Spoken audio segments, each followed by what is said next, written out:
Welcome back to our channel. Today we will explore a new case. The case of Debany Escobar. These events took place in the state of Nuevo León, Mexico, on April 9, 2022. A disturbing image appeared on social media. In the photo, a young girl was standing on the side of the road. She was wearing a white top, brown shorts, and black Converse shoes, and her hair was down. The caption of the post with the photo said, "Yes, it's true." The girl's name was Debany Escobar. She was 18 years old. The last time she was seen was late on the night of April 9 after a party where she was with her friends. It all started on Friday, April 8, when Debany, a student at the Faculty of Law at the University of Nuevo León in Monterrey, decided to go for a walk with her friends. At about 11 p.m., she left her house. Two of her friends, Sarai and Vaughn, met her on Simon Bolivar Street to go to a party together. At 11:30 p.m., a CCTV camera from one of the stores recorded how the three girls were buying drinks. They were there for some time and then decided to go to the party just a few blocks away. However, upon arrival, they found themselves in an unpleasant situation, which led them to decide to go to another party taking place at the Quinta Diamante estate in General Escobedo. They ordered a taxi using the Didi app, which came to pick them up at 12:49 a.m. When they arrived at the location, it became clear that the party had already ended. However, the girls noticed that not far away, on the same street, another party was taking place, called Cantal Diamante. The surveillance Sierra footage shows the girls getting out of a white Kia Rio at 1:20 a.m. And only Sarai and Debany exited the car. A little later, they reached the entrance to the club. After 9 minutes, the camera filmed Debany walking in the opposite direction from the entrance. After a few seconds, she returned and everything seemed fine. But at 3:45 a.m., the camera recorded Debany running out of the club. A young man ran after her and tried to grab her. She hit him and tried to run away, but he did not let her. After that, they began to quarrel, and another guy came out to witness the altercation. After that, the girls called a familiar driver to pick them up. The driver informed her that he was nearby and would arrive in 10 or 15 minutes. A moment later, when the driver arrived, Debany got in the car, leaving her friends behind. Another camera recorded the car, showing that Debany was arguing with the driver. 8 minutes later, the driver sent a message to her friend stating that Debany had exited the car and refused to continue the ride. The driver informed that there had been an argument between him and Debany, due to which she chose to leave the car and did not want to return. He took the photo as proof that he left her on the side of the road. Debany's friends were uncertain about what to do next. They asked the driver to contact the police, but he declined, stating he had to leave for work. A few minutes later, he returned to the area, but Debany was no longer there. He informed her friends that she was missing and suggested that Debany appeared to be in poor condition, potentially under the influence of banned substance, as her speech was incoherent. The friends attempted to contact her parents, but no one answered. The conversation between the driver and Debany's friends ended at 5:16 a.m., and since then, they had not heard from her. The next day, Debany's friends were able to contact her father, Mario Escobar, they wanting to find out what had happened. Her parents were also unaware of the situation, and they promptly filed a report with the police. Photos of Debany were shared on social media, and a search effort began. On April 9, while authorities were looking for Debany, the body of a missing girl named Maria Fernanda Contreras was discovered in a house in the Apodaca area. This was one of 5 bodies found during the search for Debany. Within just 6 days, the remains of these 5 women were uncovered, which left the community in shock. 2 days after Debany went missing, a girl who was also at the party that Debany attended told on her Instagram that some people tried to help Debany and offered to take her home so that she could come to her senses. However, Debany's friend did not want this, since supposedly some trusted person was supposed to come for them, so the story took on a different character. Now Debany's friends were the main suspects. All this was very strange, and as time went on, the case became more and more complicated. At that point, the investigation had made little progress. On April 15, a reward of 100,000 Mexican pesos was announced for information about Debani. From this reward, the prosecutor's office in Nuevo León obtained a video showing Debani at 4:29 a.m., just 4 minutes after the driver had photographed her. In the video, she is seen walking toward the building of the international transport company Alcocia. She then crossed the road and approached the building's facade and vanished. With access to this video, it was believed that Debani might have gone to the transport company for help. However, the camera did not capture her entering or exiting the building. This was the last footage of Debani, leading to suspicions that the transport company could be involved in her disappearance. So, there was still hope of finding Debani alive. On April 19, the police initiated a search of the Alcocia company building. They examined all vehicles and accessed surveillance cameras, but found nothing of interest. Following this, they conducted a search in a residential building in central Monterrey, located 22 kilometers from where Debani was last seen. The police received tips that Debani's personal belongings were in apartment number 18. 2 days earlier, the GPS on her phone indicated activity in that location, as well as at the corner of the Nueva Castilla motel. The following day, police, volunteers, and canine units searched the nearby highway for evidence. They inspected a manhole in a vacant lot next to the Nueva Castilla motel. Additionally, workers from the Monterrey Water Service searched a manhole along the highway where she was last seen. However, at that point, the investigation had made little progress. At the request of Mario, a team from the National Search Commission was called in to assist with the search. That Thursday afternoon, a group of volunteers joined the effort. Police received reports from the staff at the Nueva Castilla motel about a foul odor coming from an unused tank. Officers quickly arrived at the scene, and within minutes, they discovered a body. Although it was initially unclear if the body belonged to Debani, divers confirmed that it was wearing the same clothes she had on the day she went missing. Mario identified her by a cross she was wearing. The police also requested security camera footage from the motel, but the staff claimed the cameras only displayed live footage and did not record. Meanwhile, Debani's body had been submerged in water for nearly 2 weeks, making it nearly unrecognizable and in a state of decomposition. Despite the clothing and accessories, DNA testing was necessary for identification. An autopsy conducted confirmed that the body was indeed Debani's, and the cause of death was determined to be a severe head injury by strong impact. Initial reports suggested that Debani's fall into the tank was not accidental, and her phone lost signal shortly after. There were no signs of violence on her body. The bruises might have been caused by a fall. However, there was swelling on her forehead and around her eyes, indicating inflammation from impact. At that time, it was believed that Debani could not have jumped over the 2-meter-high wall surrounding the motel to accidentally fall into a cistern that measured 90 by 98 centimeters and was 4.43 meters deep, with a water level of 90 centimeters. Because Debani was only 167 centimeters tall and the wall had barbed wire on top. Before the discovery, Debani's body, no one, including service dogs, noticed any unpleasant odors at the motel. Nueva Castilla had 3 tanks, with one of them clogged. In the first tank, where the body was found, they found her Converse sneakers and a piece of fabric with insects typically found on decomposing bodies. On the wall between the first and second tanks, a bag belonging to Debani was located.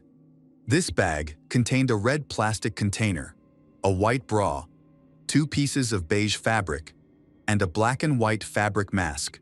In the second tank, investigators found a yellow and white lighter, 3 metal keys, a cell phone in a damaged black case, a wallet, and a plastic-wrapped gel-like substance. Conducting toxicology tests to check for alcohol or other substances in her system proved difficult. However, the presence of insects and worms feeding on the corpse might allow for DNA extraction to identify substances. The investigation agency analyzed that Nueva Castilla motel is not well known and appears abandoned from the outside. It sits along the highway leading to New Laredo, the main route between Monterrey and the United States. This highway has earned a reputation for danger, as approximately 1,000 people went missing there last year.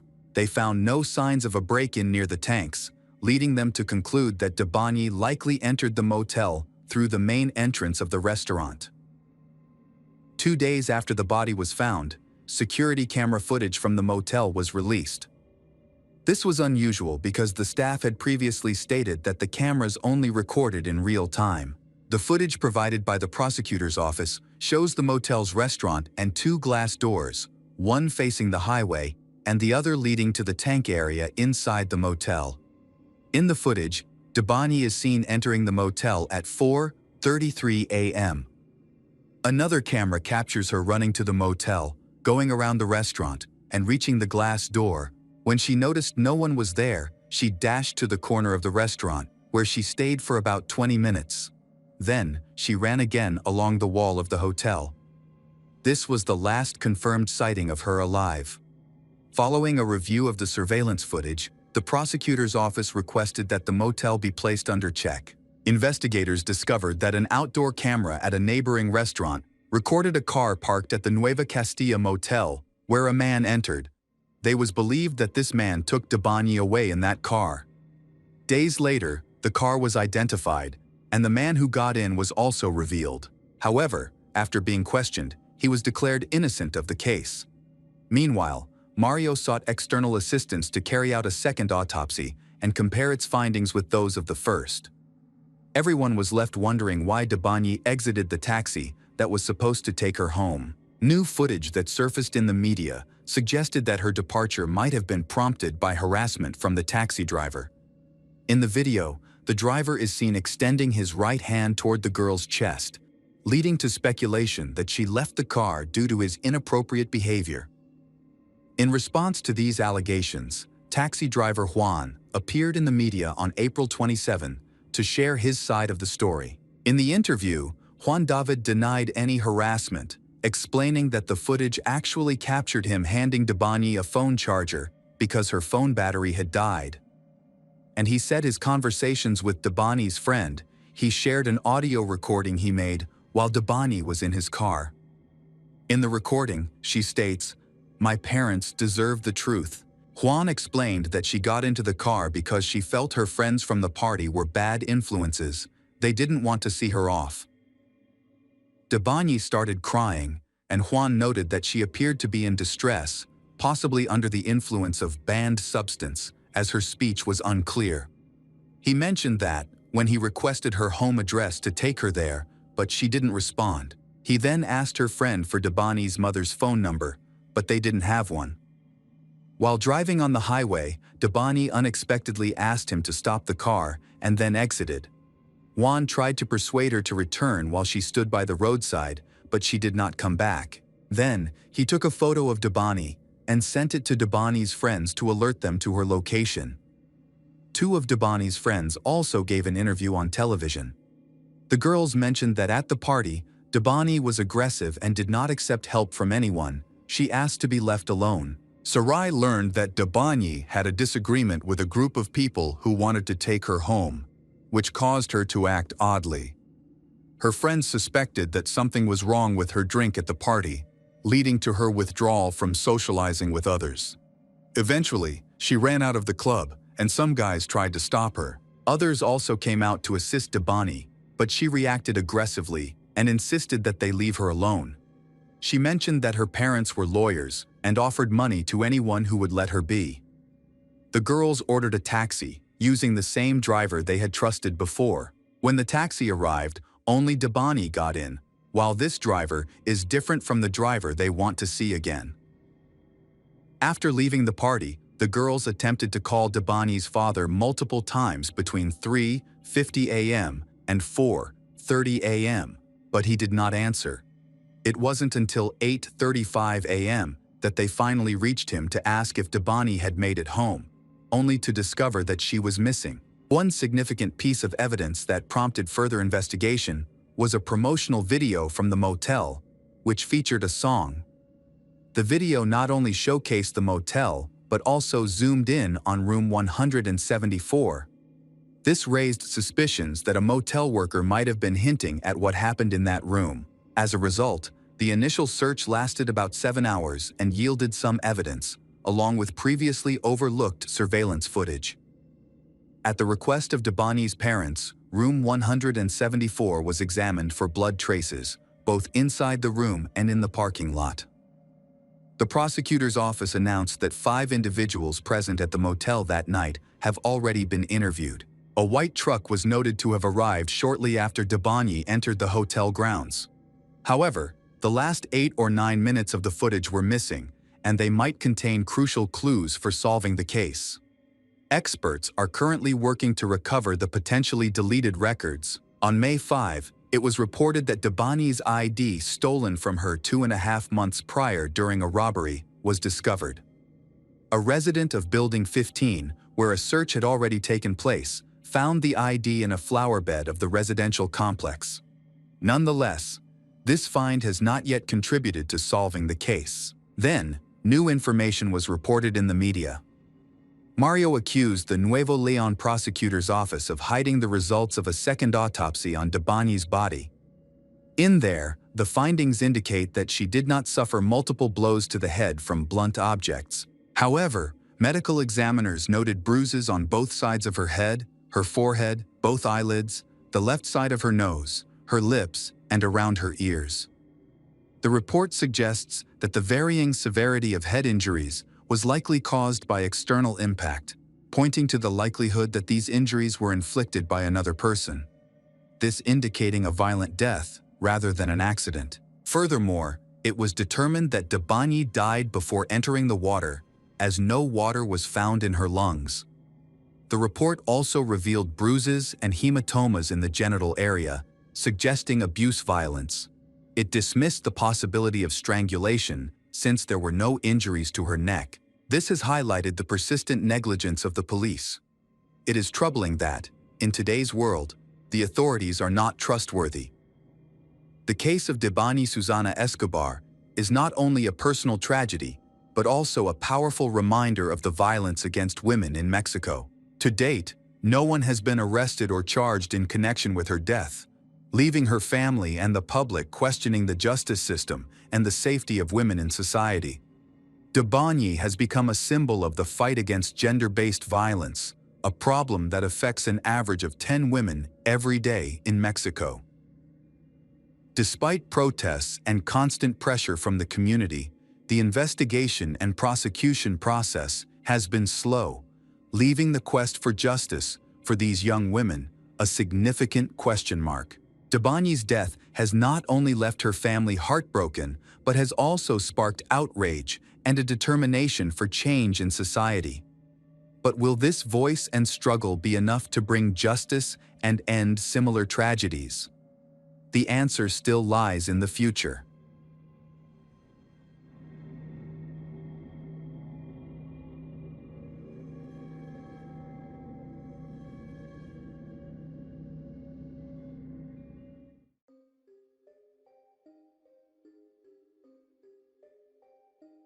Hey detectives, welcome back. We've got another mysterious case to explore. The case of Russell Rusty and Rebecca Becky Porter. Russell Rusty and his wife, Rebecca Becky Porter, bought a farm in Willard, Missouri, USA, in 1957. At the time, it was a small settlement with a close-knit community where everyone knew one another. The crime rate was low, and life was peaceful, quiet. On April 19, 2011, Rebecca, aged 40, unexpectedly missed her scheduled shift at work. She hadn't mentioned any health issues beforehand, which raised concern among her coworkers and later her supervisors. That morning, the family's neighbor stepped out onto the porch and noticed Rebecca's car still parked outside. Rebecca typically left for work early, as she usually woke up at around 7:30 and left the house by 8 a.m. thinking she might be feeling unwell. The neighbor decided to check on her. However, when he knocked on the door, there was no answer. At first, he assumed she might be resting due to fatigue and didn't think much of it. But as the day went on and the house remained silent, his concern began to grow. Later, Rebecca's daughter, Jessica, arrived at the house, concerned because she hadn't been able to reach her mother by phone. The neighbor informed Jessica about the unusual situation. Together, they knocked on the door, but still, no one answered. When they peered through a window, they saw the house in disarray, leading them to contact the police. Their call followed an earlier one placed by Rebecca's son, who had already reached out to law enforcement after being unable to contact his mother. He expressed his concern and requested a welfare check for the Porter family.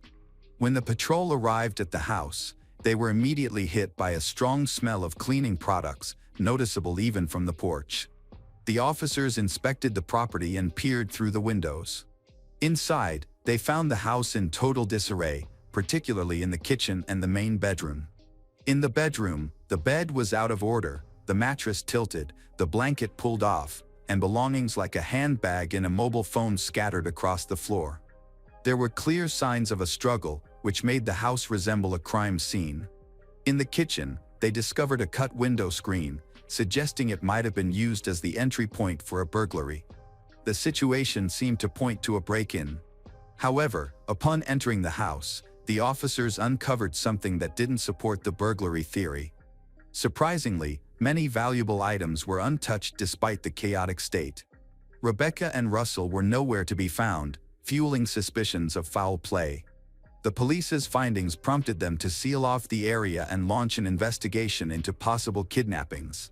When Rebecca's son arrived at the farm, he assisted the police by providing helpful insights.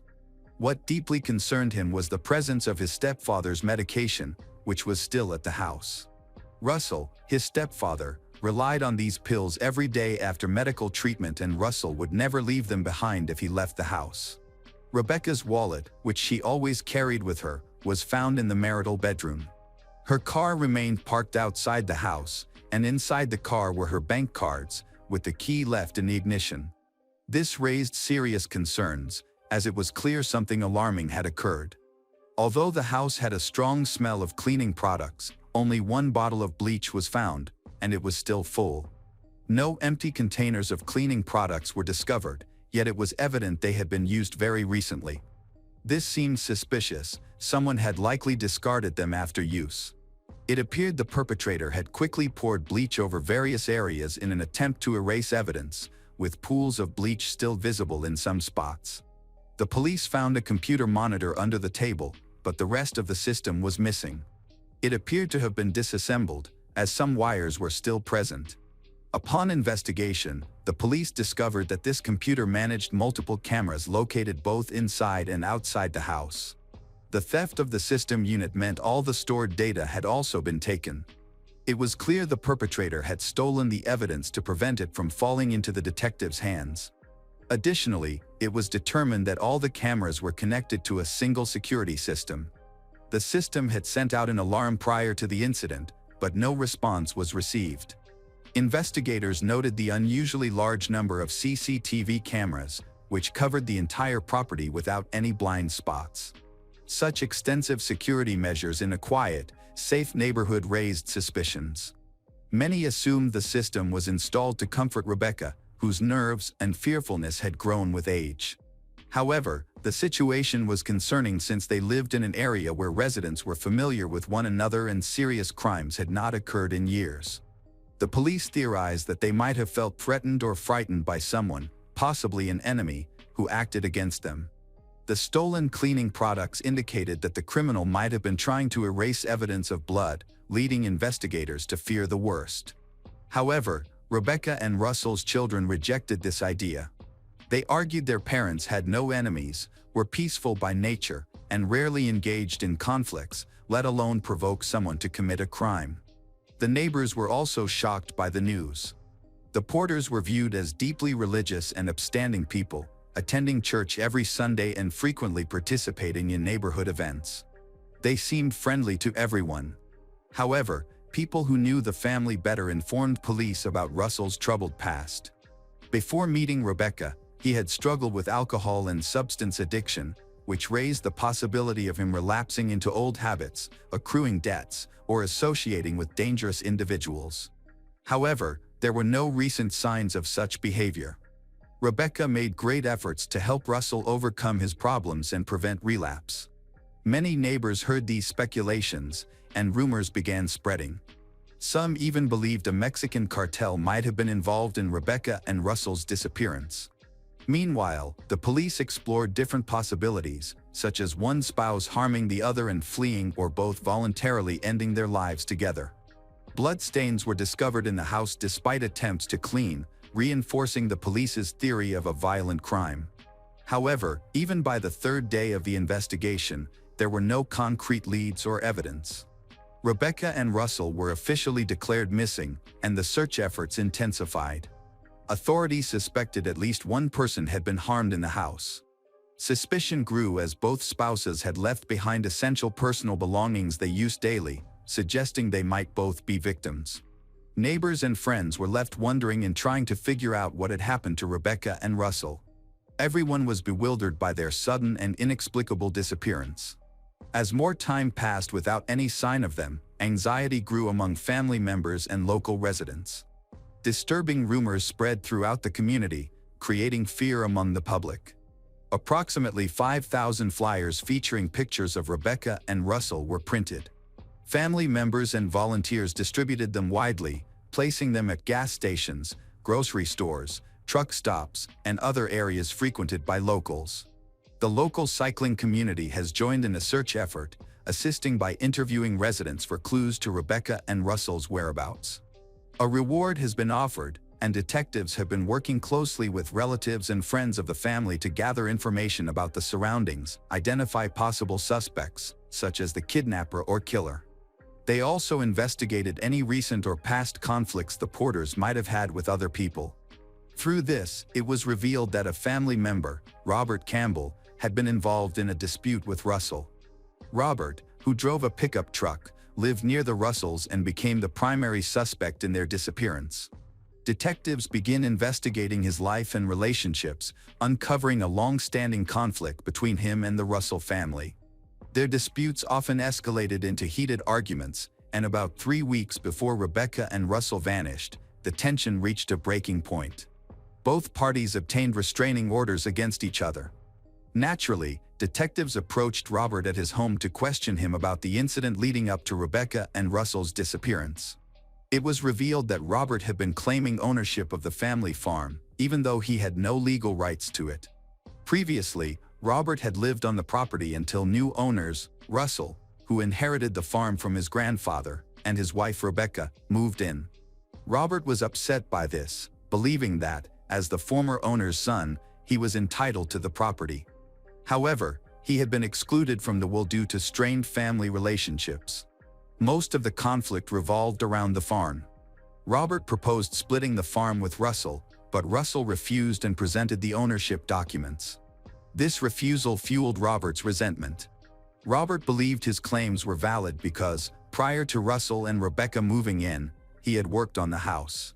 He had renovated the facade, built a second floor, and invested time, money into improving the property. Nevertheless, when Russell took over, they effectively evicted him and dismissed his investments as irrelevant. Rebecca and Russell explained to Robert that, according to the legal documents, he had no rights to the property. His investments did not entitle him to any portion of the farm. Despite this, Robert felt wronged. He demanded that Rebecca and Russell either vacate the property, share ownership, or at least compensate him for his expenses. Unfortunately, they were unable to reach any form of agreement. The situation escalated, and it was clear that no resolution would come from the Supreme Court. This created an opportunity for Robert to remove both Rebecca and Russell, as well as seize their property. Detectives observed that Robert was behaving very possessively toward the property that originally belonged to Russell's grandparents and had not been passed down to him. He held deep resentment toward the family, particularly Rebecca and Russell. Eventually, due to ongoing conflicts, he moved his new trailer about half a kilometer away from the farmhouse. Robert seemed to have a strong motive for violent actions, including an attack, kidnapping, or even murder, given the long-standing disputes with the family. Although Robert denied any involvement in Rebecca and Russell's disappearance, claimed that he had an alibi, The evidence complicated matters. On the day of the incident, he was reportedly 150 kilometers away in another city on a business trip with his wife. Despite this alibi, police appeared to piece together a narrative suggesting his involvement. Robert, who lived only a few hundred meters away from the Russells, openly expressed interest in their property and became subject to a restraining order. The farm's CCTV cameras were likely installed due to concerns about him. Witnesses confirmed frequent arguments between Robert and the family. On one occasion, he was seen driving by their home, yelling out the window that their time there was limited, perceived by some as a threat.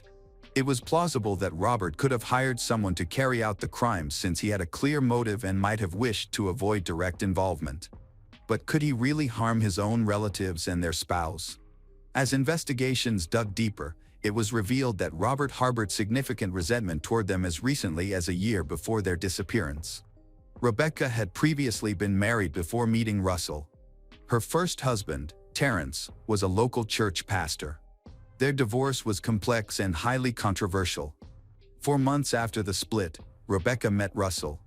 At that time, Russell was battling an addiction to illegal substances and alcohol. However, after meeting Rebecca, she became a positive influence in his life, like a breath of fresh air. From the very beginning, she seemed determined to help him overcome his struggles. Russell later admitted that her presence gave him a renewed sense of purpose. Rebecca was more than 10 years older than Russell, which initially unsettled his family. However, they eventually accepted the relationship. On the other hand, Rebecca's family reacted much more negatively. Following her divorce, Rebecca lived with her children and parents, but they strongly disapproved of Russell. As a result, her children stayed with their grandparents and distanced themselves from their mother, upset by her decision to pursue a relationship with a much younger man who had serious addiction issues. In fact, they refused to attend Rebecca and Russell's wedding. The ongoing discord between Rebecca and Terrence wasn't unusual and didn't initially seem like a strong motive for the attack. However, the intricate divorce process brought up several questions, especially concerning a restaurant they had opened and co-owned during their marriage. Neither of them wanted to split the business during the divorce, which could have provided a financial motive for Terrence to target her and her new husband, Russell. At this stage of the investigation, detectives had not identified any other potential suspects. The focus shifted to two individuals, Uncle Robert Campbell, who had a strained relationship with Russell, and ex-husband Terrence Fraser, who might have financial grievances against Rebecca. Investigators approached Terrence, a church pastor, to learn more about his recent interactions with Rebecca. Unlike Robert, Terrence appears genuinely distressed from the start and seems deeply saddened by Rebecca's disappearance. His behavior stood in stark contrast to Robert's and showed no signs of recent conflict. Terrence had moved on with his life and appeared content, expressing sincere regret over the disagreements during their divorce. He admitted he could have been kinder at times and acknowledged his past mistakes with genuine remorse. The police continued to stay in contact with Rebecca's and Russell's relatives and friends during the investigation. One of Russell's friends shared some intriguing information. The family's property had been targeted by multiple crimes in the past. This suggested they might have had more enemies than anyone had realized. For instance, a few months before the disappearance, there had been an incident of agricultural theft on their farm. In response, Russell had installed video cameras on the property. Robert was also investigated for possible involvement. However, it was confirmed that he couldn't have committed the crime during that time because he was far from the city. Despite this, his intense dislike for Russell raised suspicions that he might have orchestrated the crime. At the time of the incident, Robert was working as a truck driver and was traveling to Texas.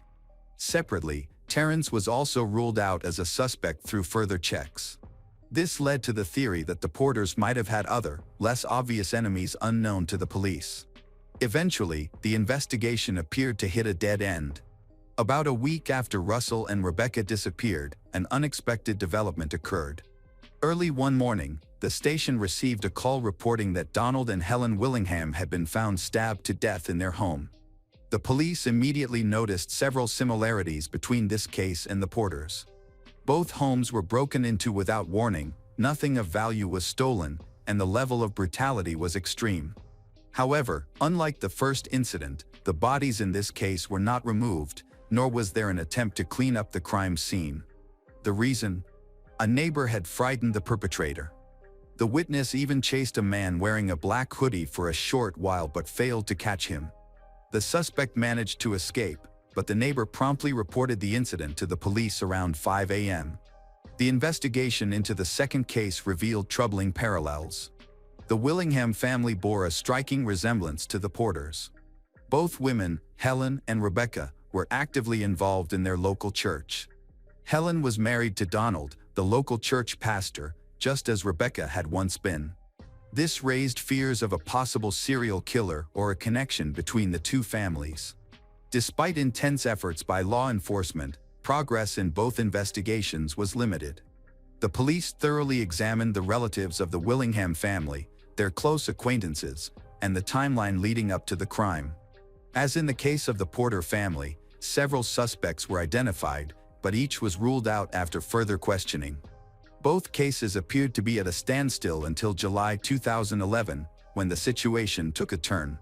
In that month, a man named Jose Huckleberry was taken into custody at the station, accused of committing a burglary in Greene County. During a 7-hour interrogation, he confessed to killing Donald and Helen but denied having any role in the disappearance of Rebecca and Russell. Eventually, investigators confirmed he could not have been responsible for the Porters' disappearance, as he had a solid alibi.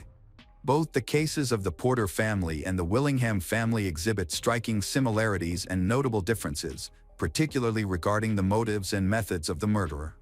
As a result, Jose was removed from the list of suspects in the Porters family case. Later, a police informant who had recently been released from prison claimed to possess valuable information regarding the disappearance of Rebecca and Russell. The informant stated that a prisoner named Tony had boasted during a conversation that he took away the birthdays of Rebecca and Russell, a phrase in criminal slang meaning that he killed them. Although the detectives were skeptical of this claim, they decided it was worth continuing to investigate the lead. The police began investigating Tony. They first reviewed the location data from his mobile phone to determine whether he might have been near the Porters family's residence on the night of their disappearance. In parallel, they delved into Tony's background. The inquiry revealed that he had a history of burglary, primarily targeting electronics and household appliances. Notably, his criminal patterns seemed to align with the theft of items from the Porter family's home, including a computer system unit, potentially linking him to the case. At the time of the investigation, Tony was in jail awaiting charges for another burglary. Detectives arranged to speak with him directly, but Tony denied any involvement in Rebecca and Russell's disappearance. The family recounted Tony's tumultuous past, claiming that he had experienced problems from a young age. He had consistently found himself in trouble and had been connected to the criminal world since his school years. Investigators interviewed Tony's family and uncovered a long-standing conflict among the family members. Some relatives hadn't seen Tony for years and were unaware of his circumstances. Others, like his cousin Dusty Hicks, remained in contact and actively cooperated with the investigation. Eventually, Tony revealed he might have information about a crime involving the Porters. He told the police he could lead them to a location where the Porters' bodies might be hidden, an old hut in the forest. Tony led the police to the site. As they neared the hut, a foul odor grew stronger. Once inside, the smell was overwhelming. In the floorboards, they found a hole concealing a grave filled with garbage and human remains. By this time, 3 months had passed since Rebecca and Russell had gone missing, and the condition of the bodies was severely deteriorated. Identification wasn't immediately possible, and forensic examination was necessary to confirm the victims' identities. Experts have confirmed, through dental records and DNA analysis, that the bodies belonged to Rebecca and Russell. The case was reclassified from a disappearance to a double murder. Investigators concluded that they had been attacked in the head at close range with a weapon. They was found wearing pajamas, suggesting they were likely attacked during the night or early morning while sleeping. It's strange when bodies are found deep in the forest, far from their homes. This area is difficult to access, and for a long time, the question arose, how could a stranger know about this place? The truth was later revealed. Tony's cousin, Dusty Hicks, was an accomplice. Dusty disclosed that Tony was part of a gang, which included several of his childhood friends. They often commit crimes, mainly by breaking into houses and stealing to unlawfully benefit from others' property. Until the Porter family's murders, the gang had no history of violent crimes. Dusty revealed that he, Tony, Wendy Friend, Tony's wife, and their son, Philip, were involved in the massacre. Investigators decided to examine their phone records. Suspicious messages were discovered between Tony, Wendy, Philip, and Dusty.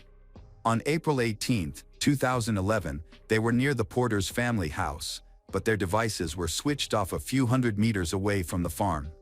The suspects confessed during interrogation that a specific customer had offered them $100,000 to carry out a double murder. Tony, the oldest and most experienced among them, influenced Philip and the others to join the criminal plan, driven by the promise of money. According to their statements, they prepared by wrapping their hands in a special adhesive film to avoid leaving fingerprints. Before heading to the Porter's farm, they bought a can of bleach, which they later used to wipe away evidence at the crime scene. To disable the CCTV system, they cut the wires, triggering an alarm. After cutting through a fence, they entered the house through a window. Tony carried a weapon, while the others assisted him.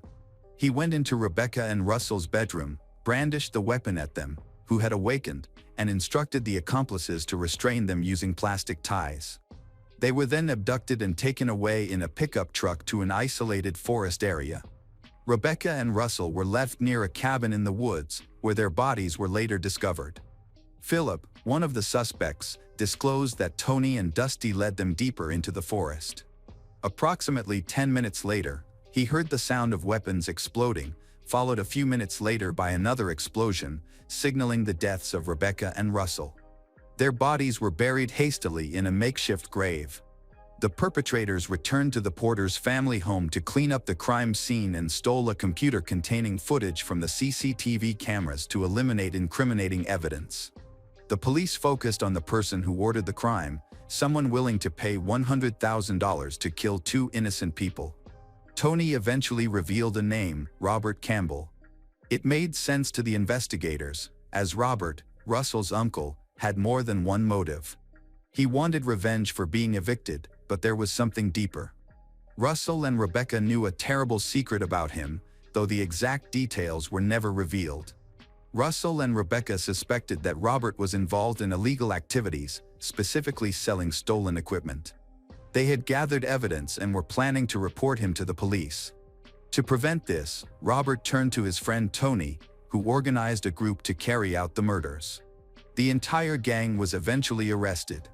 Although Robert denied any involvement, insisting that he hadn't done it, the police dismissed his claims. The prosecutor charged all 5 individuals involved. Tony Friend admitted guilt in 2 counts of first-degree murder and received a life sentence without parole. Dusty Hicks was sentenced to 2 life terms. Wendy Friend also received a life sentence. Philip Friend cooperated with authorities, testifying against the others, which led to a reduced sentence. Robert Campbell went to trial, and despite the evidence being circumstantial, he was convicted of 2 counts of first-degree murder and sentenced to 2 life terms without parole. Even Robert's wife, Carolyn, faced potential prosecution for aiding him in committing perjury, but she ended her life before any charges could be filed.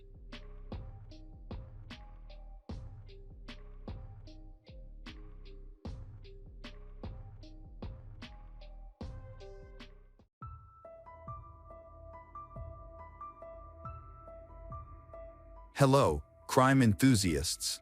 Are you ready for another chilling investigation? The case of Karen Leylen Oviedo. Rolando Angel Aquino was born in 1987 in Bolivia and later moved to Guaymalan, Argentina.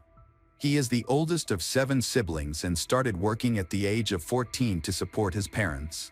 In his youth, Rolando met Carolina Chavez, and in 2007, they had a son together. They eventually separated. Later, he entered a relationship with Maria Soledad Guardia, with whom he had another son, Elias. Despite their breakup, Rolando remained involved in his children's lives. Elias cherished his father and enjoyed spending time with him, even after his parents parted ways. Meanwhile, Rolando maintained relationships with his ex-wives and always prioritized his sons, ensuring that he remained in contact despite not living with them. Eventually, Rolando started a relationship with Karen Leyland Oviedo. Karen is an outgoing and friendly woman, born on March 30, 1990. In 2016, they moved in together and started their own business. Besides running a business with Karen, Rolando also worked at a market that specialized in wholesale fruit sales. To the neighbors, Rolando and Karen appeared loving and happy. However, it was clear that Karen was the dominant figure in their relationship. Someone once shared that Rolando had caught her in a car with her lover and reacted violently, almost destroying the vehicle. Despite this incident, things eventually calmed down, and he forgave her. Based on their social media photos, the two seemed to share genuine affection and enjoyed being together. Before meeting Rolando, Karen already had 2 daughters. One of the fathers of her daughters is Raul Ojeda, whom she married in 2013. After a while, Raul left his family. He was originally the owner of a successful shoe store, earning a good income, while Karen worked at a clothing boutique. Over time, the family encountered financial difficulties, which made the atmosphere unbearable. Feeling threatened, he made the decision to leave. Pretending he needed to buy something, he secretly fled the city, traveled to another country, and intentionally changed buses multiple times until arriving in Paraguay. He made sure his movements were untraceable to the residents of Noto. Elias, the youngest son of Ronaldo and his ex-wife, frequently visits his father. They made it a point to spend the 2019 holidays together, which Elias greatly enjoyed. However, according to Karen, Elias was somewhat distant in his interactions with her and her family. In the summer of 2019, Elias went to see Rolando and Karen again. At that time, the boy, who was 9 years old, was excited to turn all the plans he had discussed with his father into reality. On the morning of July 12, 2019, before heading to work, Rolando checked on Elias in his room to wish him good morning. He immediately noticed the boy was unwell and decided to take him to a children's hospital. After doctors examined Elias, it became clear that his condition was critical and required urgent care in the intensive care unit. Despite the doctor's efforts, young Elias passed away after hours in a coma. Relatives revealed that Elias had left home without showing any unusual symptoms and arrived at his father's house appearing healthy. However, the medical report stated that he succumbed to third-degree poisoning, which led to multiple organ failure and cerebral thrombosis. Since his medical records showed he was a healthy boy, doctors requested an additional forensic examination. Nevertheless, Elias's mother and grandmother refused the procedure, considering it too harsh for the deceased. Karen suggested cremation but then decided against it. She chose to bury Elias in a private cemetery, where she could visit and leave flowers. Rolando, devastated by his son's death, gradually healed as time went by. 16 months after the tragedy, he proposed to Karen, and the two married. Unfortunately, their happiness was short-lived. On February 7, 2022, 35-year-old Rolando suddenly fell ill. He experienced severe vomiting before losing consciousness in his living room. Emergency services were called immediately.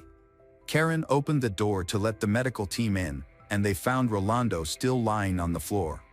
After regaining consciousness, Rolando was transported to the Santa Maria clinic via ambulance, although another account suggests Karen herself drove him to the hospital. Despite the doctor's best efforts to save Rolando, he did not survive and passed away on February 9. The cause of death was determined to be severe poisoning. His sudden and unexpected death brought up many questions. Given that Rolando was healthy and regularly participated in sports, the medical staff interviewed his wife to gather more information. When asked if Rolando was taking any medications, Karen replied that he was. She said that her husband had been taking a medication to lighten dark spots on his skin. However, this information causes experts to be skeptical. Test results showed abnormally high levels of oxalate and calcium crystals in Rolando's body, which are classic signs of ethylene glycol poisoning, a key ingredient commonly found in car antifreeze. Given the unusual circumstances of Rolando's death and concerns raised by his family, authorities stepped in to investigate further. They ordered various forensic tests and interrogated Karen, who provided conflicting statements during questioning. As a result, she was detained for the investigation, and her phone was confiscated. Rolando's death deeply affected those close to him, including his friends and teammates. The news also shocked others in the community, including visitors to the warehouse, Raoul, and local residents. People found it difficult to understand how a seemingly healthy man could pass away so suddenly and unexpectedly. Raoul, Karen's ex-husband, was shocked when rumors began circulating about deliberate poisoning. He described Karen as affectionate and nonviolent during their marriage. Investigators questioned Karen about the substance she gave Rolando, and she claimed it was a remedy for skin spots, administered with a dropper. When asked to provide the bottle, Karen stated that their housekeeper had already discarded it. However, the housekeeper, Claudia Cortez, contradicted Karen, asserting she hadn't disposed of the bottle. Claudia also mentioned overhearing a conversation where Rolando told Karen he disliked what she was giving him. The prosecutor's office initiated an investigation to gather information in Karen's household neighborhood. Neighbors reported seeing Karen repeatedly administering medications to her husband. Doubts were raised about the circumstances surrounding Rolando, prompting investigators to consider that Karen may have intended only to temporarily sedate her husband, rather than harm him. However, the Department for Technological Crimes dismissed this theory based on their findings. After examining Karen's phone, investigators discovered that she had searched for queries such as "what is the deadliest poison?" and "how to delete search history."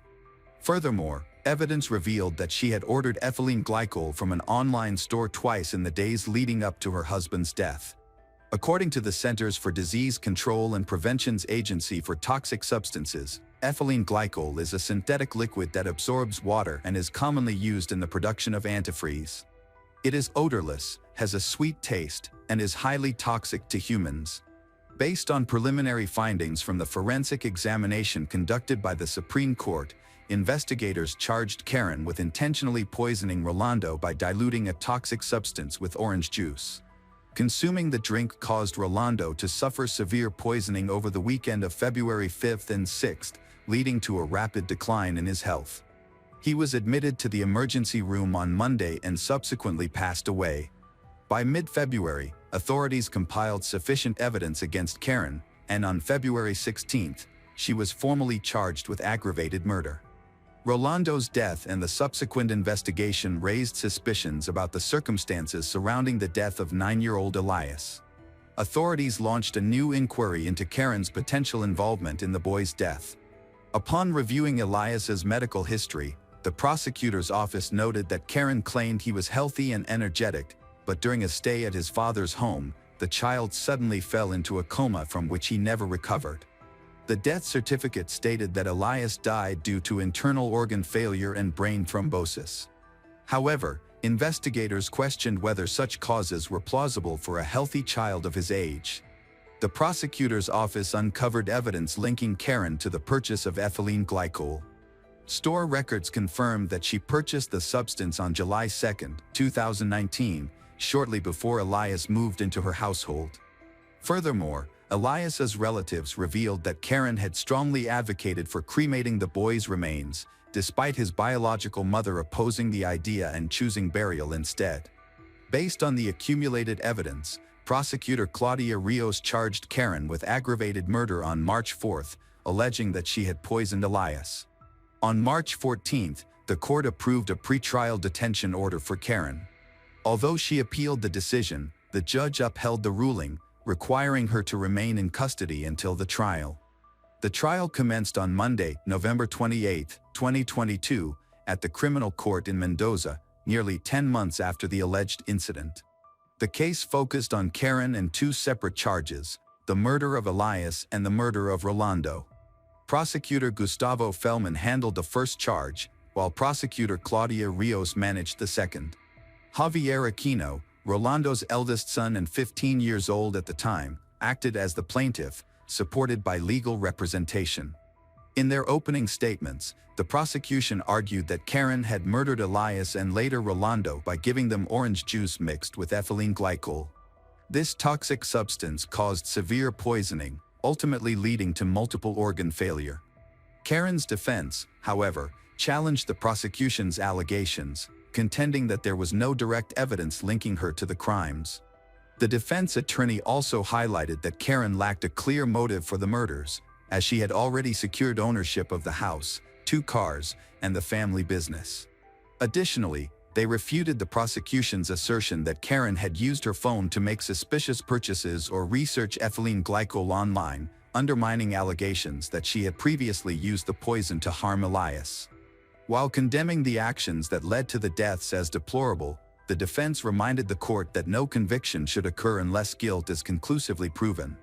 Karen, labeled by the media as the poisoner, took the stand after the initial testimonies concluded. Following a request from her lawyer, the judge permitted her to speak. Karen firmly declared her innocence, stating that she had been falsely accused of committing a heinous crime. She expressed her distress at the idea that someone was trying to frame her as the murderer. Her lawyer emphasized to the jury that the accusations against her were baseless. Karen claimed that Rolando may have hacked into her account to purchase antifreeze. According to her testimony, when the package containing antifreeze arrived, Rolando told her not to touch it, left the house, and took the parcel with him. Karen also stated that she had a verifiable alibi. On February 6, the day Rolando began to feel unwell, she claimed that she wasn't at home. Instead, she had gone to a beauty salon and then to the gym, returning later to find her husband already vomiting. During her statement, Karen criticized the prosecutors, accusing them of immorality for implicating her, a mother of 2 young daughters, in the murder of a child, Elias. The prosecution then requested permission to cross-examine Karen. They asked if she had suggested cremating Elias. She denied this, asserting that it was not her decision and that she had never said anything of the sort. During the trial, prosecutors introduced various witnesses, including family members of Elias. Maria, Elias's mother, testified that after her son's death, Rolando told her about Karen suggesting cremating the boy's body so that each family could keep the ashes for 1 week. However, Maria rejected this suggestion. She also told the jury that during a meeting at the cemetery, Rolando mentioned Karen's jealousy, claiming she even slept in a separate bed because of it. Carolina, who is Rolando's first wife, also testified. She confirmed that, according to Rolando, he and Karen slept in separate beds. Carolina mentioned that she had never met or spoken to Karen before. However, on the morning of February 8, Karen called her directly to report that Rolando was ill and had been hospitalized. During the conversation, Karen mentioned that Rolando might have taken some medication that caused him to feel unwell. She also asked Carolina for help unlocking Rolando's phone, saying she suspected he might be involved with another woman. Carolina was shocked to hear about Rolando's condition, as he had appeared perfectly fine just days earlier when they met. She explained that when they arrived at the clinic, Karen went ahead to speak with the doctors, while she was asked to wait outside because she was not allowed to enter. Carolina found the situation very strange. Determined to get answers, she contacted the doctor directly and demanded to know why she hadn't been allowed to see her ex-husband. The doctor explained that Rolando had lost consciousness, had not regained it, and was unresponsive to all treatments. Carolina then went to the secretary's office to file a formal complaint. During another conversation with Karen, Carolina learned that Rolando had taken syrup for a skin condition, which had caused an allergic reaction. Karen added that the bottle was no longer in the house, as the housekeeper had thrown it away. Karen also stated that she was covering all the medical expenses and told Carolina that there was no reason for her to stay any longer. Furthermore, Karen tried to convince Carolina that Rolando had expressed a wish to be cremated, suggesting that his ex-wife should support this decision. The jury also heard testimony from doctors, police officers, and expert witnesses during the trial. Among them was pediatrician Ivana Marinelli, who treated Elias during his hospitalization in July 2019. Dr. Marinelli explained that the boy had been brought to the hospital struggling to breathe and required emergency intubation. A CT scan revealed severe cerebral thrombosis, and intensive therapy was initiated. She confirmed that Elias's symptoms, such as altered consciousness, anxiety that escalated into a coma, were consistent with ethylene glycol poisoning. After treatment, Elias's condition worsened rapidly. At approximately 5 p.m. on July 12, he suffered cardiac and respiratory arrest. The medical team attempted resuscitation for 50 minutes, with the boy's father present, but all efforts proved unsuccessful. At 6 p.m., the boy was pronounced dead. During the trial, the prosecutors presented the jury with a psychological report about Karen, based on Dr. Hayes' observations. Defense attorney Luis Torres argued that Karen had lied and concealed the truth. She painted Karen as someone who attempted to appear virtuous but was, in reality, unemotional, cruel, and uncooperative. The debate persisted while prosecutor Gustavo Fellman shared further details. Gustavo read from Karen's psychiatric report, highlighting the doctor's assessment of her relationships as being self-serving and primarily aimed at personal gain. The report also noted that Karen underwent a psychological evaluation shortly after the death of her husband, Rolando. However, she showed no signs of distress or emotional trauma over the loss. Describing Karen's personality, Gustavo stated that she was highly self-centered, concealed her negative attitudes toward others, exhibited overly controlled hostility, and harbored suppressed impulsive behaviors. There was no evidence to support Karen's claim of being a victim of gender-based violence. Before the guilty verdict was delivered, the prosecutor firmly argued to the jury that all evidence pointed to Karen having meticulously planned and carried out both murders without raising suspicion. She knowingly purchased ethylene glycol, disposed of its packaging, and disguised it as juice. After Elias and Rolando fell ill, she made no effort to help them. Instead, she attempted to destroy evidence and portrayed herself as a victim. The prosecutor submitted a list of ethylene glycol purchases made using Karen's account in connection with Rolando's murder. The prosecutors and the plaintiff urged the jury to deliver a unanimous guilty verdict, emphasizing that it was the only path to justice. They argued for Karen to be convicted of murder with aggravating circumstances. However, the defense argued that the prosecutor's office lacked solid evidence linking Karen to the deaths of Elias and Rolando. The defense attorney contended that while a person can appear virtuous and still commit a crime, it is equally possible for someone to have flaws and yet be innocent of any wrongdoing. The defense acknowledged that they could not present evidence that fully absolved Karen. Consequently, on December 1, 2022, the 12 members of the jury found Karen Leylen Oviedo guilty of murder in the death of Elias. She was also convicted of Rolando's death under aggravating circumstances, having used a treacherous method. Karen, dressed in black and wearing a white rosary around her neck, showed no emotion as the verdict was read. She was sentenced to life imprisonment. Following the verdict, the defense attorney questioned the jury's ability to make an impartial decision, arguing that they lacked legal expertise and a thorough understanding of the evidence. He also criticized the judicial process in Argentina, claiming it differs significantly from that in the United States and other developed countries with stronger legal safeguards. Despite these objections, Karen is now acknowledged as one of Argentina's most notorious criminals for poisoning Elias and Rolando. Although Karen was convicted, it does little to ease the sorrow of Rolando's and Elias's relatives. It remains unclear why Karen, a mother of two, took the lives of her loving and faithful husband and their son, who had his entire future ahead of him. Karen, the calculated poisoner, tried to evade justice. Had she succeeded in convincing authorities to cremate the bodies, she might have received a lighter sentence or even eventual release. The exact motive behind her actions has never been revealed. The families of Rolando and Elias still seek answers, but they may never find them, as Karen has never admitted guilt. Despite seemingly having a perfect life, a house, a car, financial stability, and an income higher than her husband's, she committed this shocking crime. She never took out life insurance on her husband, which makes her actions all the more perplexing. Now, she faces a life sentence behind bars.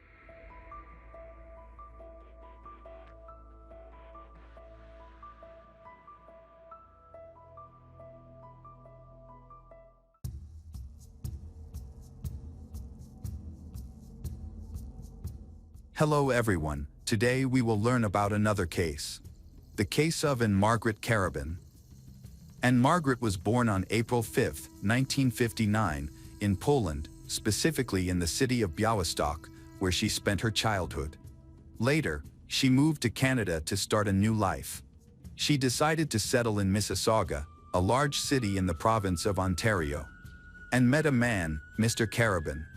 They got married, and in 1987, their first daughter, Caroline, was born, followed by Catherine a year later, and became a housewife, taking care of the home and children while her husband worked to provide for the family.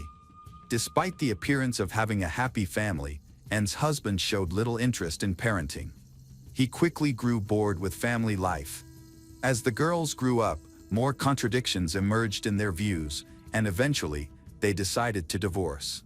It was a difficult period, as her husband abandoned the children and resisted paying alimony, leading Anne to apply to the court. The case dragged on, causing significant financial and emotional stress.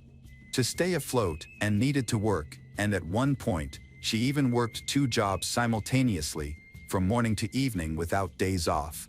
It was extremely hard. Despite her hard work, there was barely enough money for the 3 of them. She had no energy left to fully perform her maternal duties. During this time, Anne was constantly at work. Her children missed her dearly, hoped that she would overcome the difficulties and everything would be all right. Unfortunately, the situation only worsened. The divorce process dragged on for an extended period and fell into depression. This emotional turmoil began to take a toll, especially as she was in a foreign country and could not see her loved ones to share her feelings. She longed to find a new partner for support, yet she didn't even have time for her children, let alone a personal life. Even friends were hard to come by, as maintaining friendships required time she simply did not have. Instead, Anne found solace in alcohol. She began to drink a little to fall asleep faster and relax. A significant turning point for her came when she met a man named Doug at one of her jobs. They started dating, and gradually, she introduced him to her daughters. Doug seemed like a suitable partner for the future, so they decided to get married. At first, everything went well, and Anne believed she had finally found happiness, thinking their life would return to normal. In the first year of marriage, Anne gave birth to a son, Robert. However, from then on, the relationship became increasingly tense. Doug exhibited bad character traits, such as aggression, intemperance. He constantly drank, lost his temper, and behaved unpredictably. His actions escalated to the point where Caroline and Catherine had to intervene to protect their mother from beatings. The worst part was that Doug targeted not only Anne but also the girls, and continued to seek solace in alcohol, consuming more over time. Soon, she became dependent on it. When intoxicated, she was not aggressive but would simply fall asleep. Doug took advantage of the situation, and according to her daughters, he repeatedly abused them.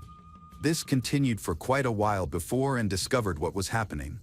When she finally confronted Doug about it, he attacked her and threatened her. Initially, she was at a loss about what to do. Despite her children's complaints, she was terrified of leaving her husband, plunging back into poverty, loneliness, and depression. Caroline took matters into her own hands, trying desperately to achieve justice and stop the violence. Unfortunately, no one listened to her or took any action. The Supreme Court could not overlook Doug's behavior forever, especially as he became increasingly cruel. Finally, in 2001, Doug was jailed for domestic violence, with additional charges added for drunk driving. However, his abuse accusations went unaddressed, leaving the girls feeling that justice had not been served. Any further complaints were simply ignored by the authorities. Caroline and Catherine felt relief that Doug, the dangerous man, was isolated and no longer posed a threat to them. Nevertheless, it was also the beginning of a new life for Anne, who was left alone with her 3 children. At this time, her daughters held high hopes that their mother could pull herself together, quit drinking, and improve their lives. However, the family dynamic suffered as they were all traumatized, and began to drink even more than before, significantly worsening the situation. She could no longer control her addiction, spending all the money she earned from several jobs on alcohol. Caroline and Catherine understood that their mother needed help but felt powerless to assist her. By that time, they had become teenagers, could partially care for themselves and their younger brother. This allowed them a bit of independence, but they still felt a significant lack of their mother's attention. As they grew up, conflicts increased, and disagreements became common. The atmosphere in the house turned tense. With constant arguments, the situation deteriorated further when both schoolgirls experimented with alcohol and marijuana. They spoke very badly of their mother, and as they entered a difficult adolescence, the sisters began to skip school. The situation at home is escalating. Those around them noticed the decline in their standard of living. Caroline and Catherine looked at their peers, realized that their friends had nice houses, beautiful clothes, delicious food, and loving parents, all of which they lacked. Even an evening dinner with their mother did not resemble family get-togethers.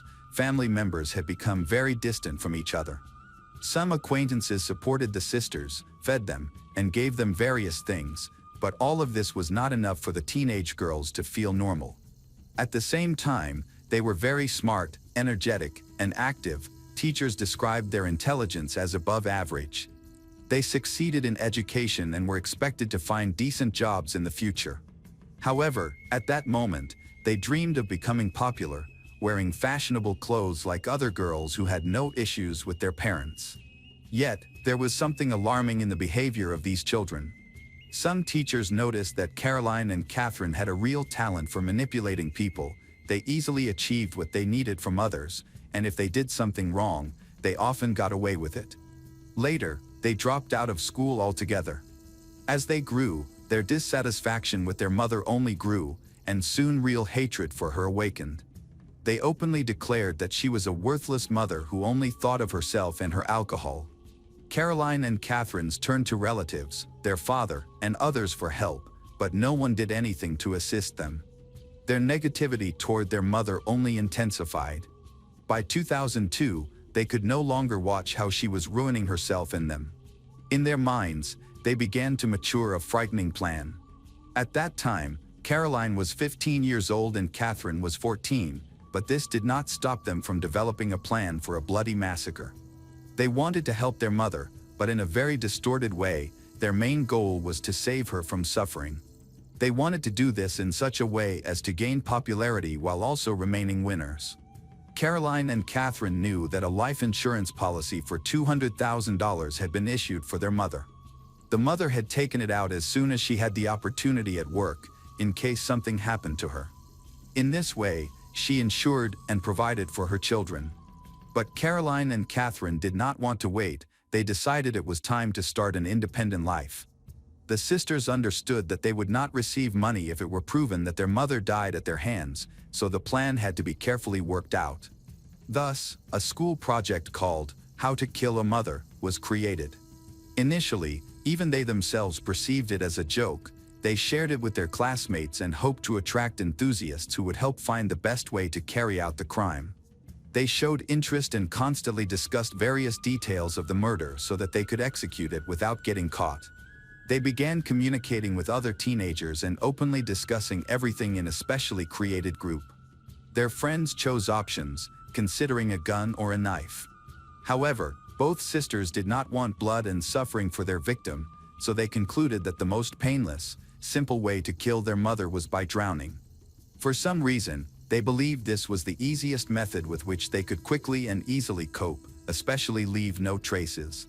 Naturally, all of this was actively discussed on social media, and many young people were involved in developing a plan for a murder without even realizing they were discussing a real crime. Nevertheless, everything quickly turned into serious crime planning. Caroline and Catherine began discussing it with classmates in the hope of understanding what difficulties awaited them and how to divert police suspicions from themselves, avoid punishment. They talked about other issues, particularly how to guarantee money from the insurance policy. The sisters planned to collect $200,000 from their mother's life insurance and actively discussed with classmates what they wanted to buy with this money. Caroline and Catherine envisioned buying a new cozy house and cultivating a plantation of marijuana there. With the first harvest and sale of substances, they planned to travel with friends to Europe, particularly Amsterdam. Ultimately, the sisters paid a lot of attention to their plot, which seemed meticulously thought out to the smallest detail. Finally, on the evening of January 11, 2003, Caroline and Catherine decided to kill their mother. However, disagreements arose with their group of like-minded peers, as a party among teenagers was planned for the same day, and everyone feared that the murder could cancel the festivities. It seemed implausible that the school children still did not take the sisters' idea seriously. One way or another, they were persuaded to postpone the bloody act for a week. It was rescheduled for January 18th. On that Saturday morning, the daughters approached their mother, unusually offering her a bottle of vodka. This made her very happy and blissfully. They began pouring shot after shot while simultaneously adding medicine to each glass, substances that serve as painkillers which, when combined with alcohol, could have very dangerous effects, including potential lethality. However, the sisters' goal was not to poison her. They did not even particularly hide the fact that they were giving her pills. Their mother saw this but willingly took them along with the strong alcohol, believing it would help her. All of this happened literally live on air. Caroline and Catherine constantly wrote to their friends in a messaging app, providing updates on the different stages of the process. When the bottle of vodka ran out, their mother was very drunk and sleepy. One of their friends even wished them luck and gave them a last piece of advice: to wear disposable gloves.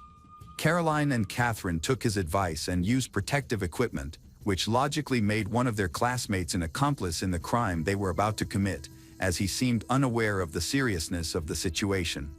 As their mother's condition worsened, due to the pills combined with alcohol, the effects intensified.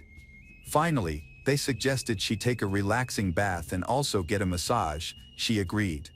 They helped their mother to get up. She could barely stand on her feet, so it took them about half an hour to get to the bathroom. They then helped her undress. Caroline and Catherine suggested that their mother needed a back massage, asked her to lie on her stomach.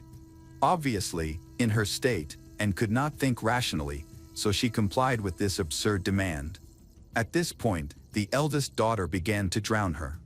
She tried to resist but lacked the strength to fight back.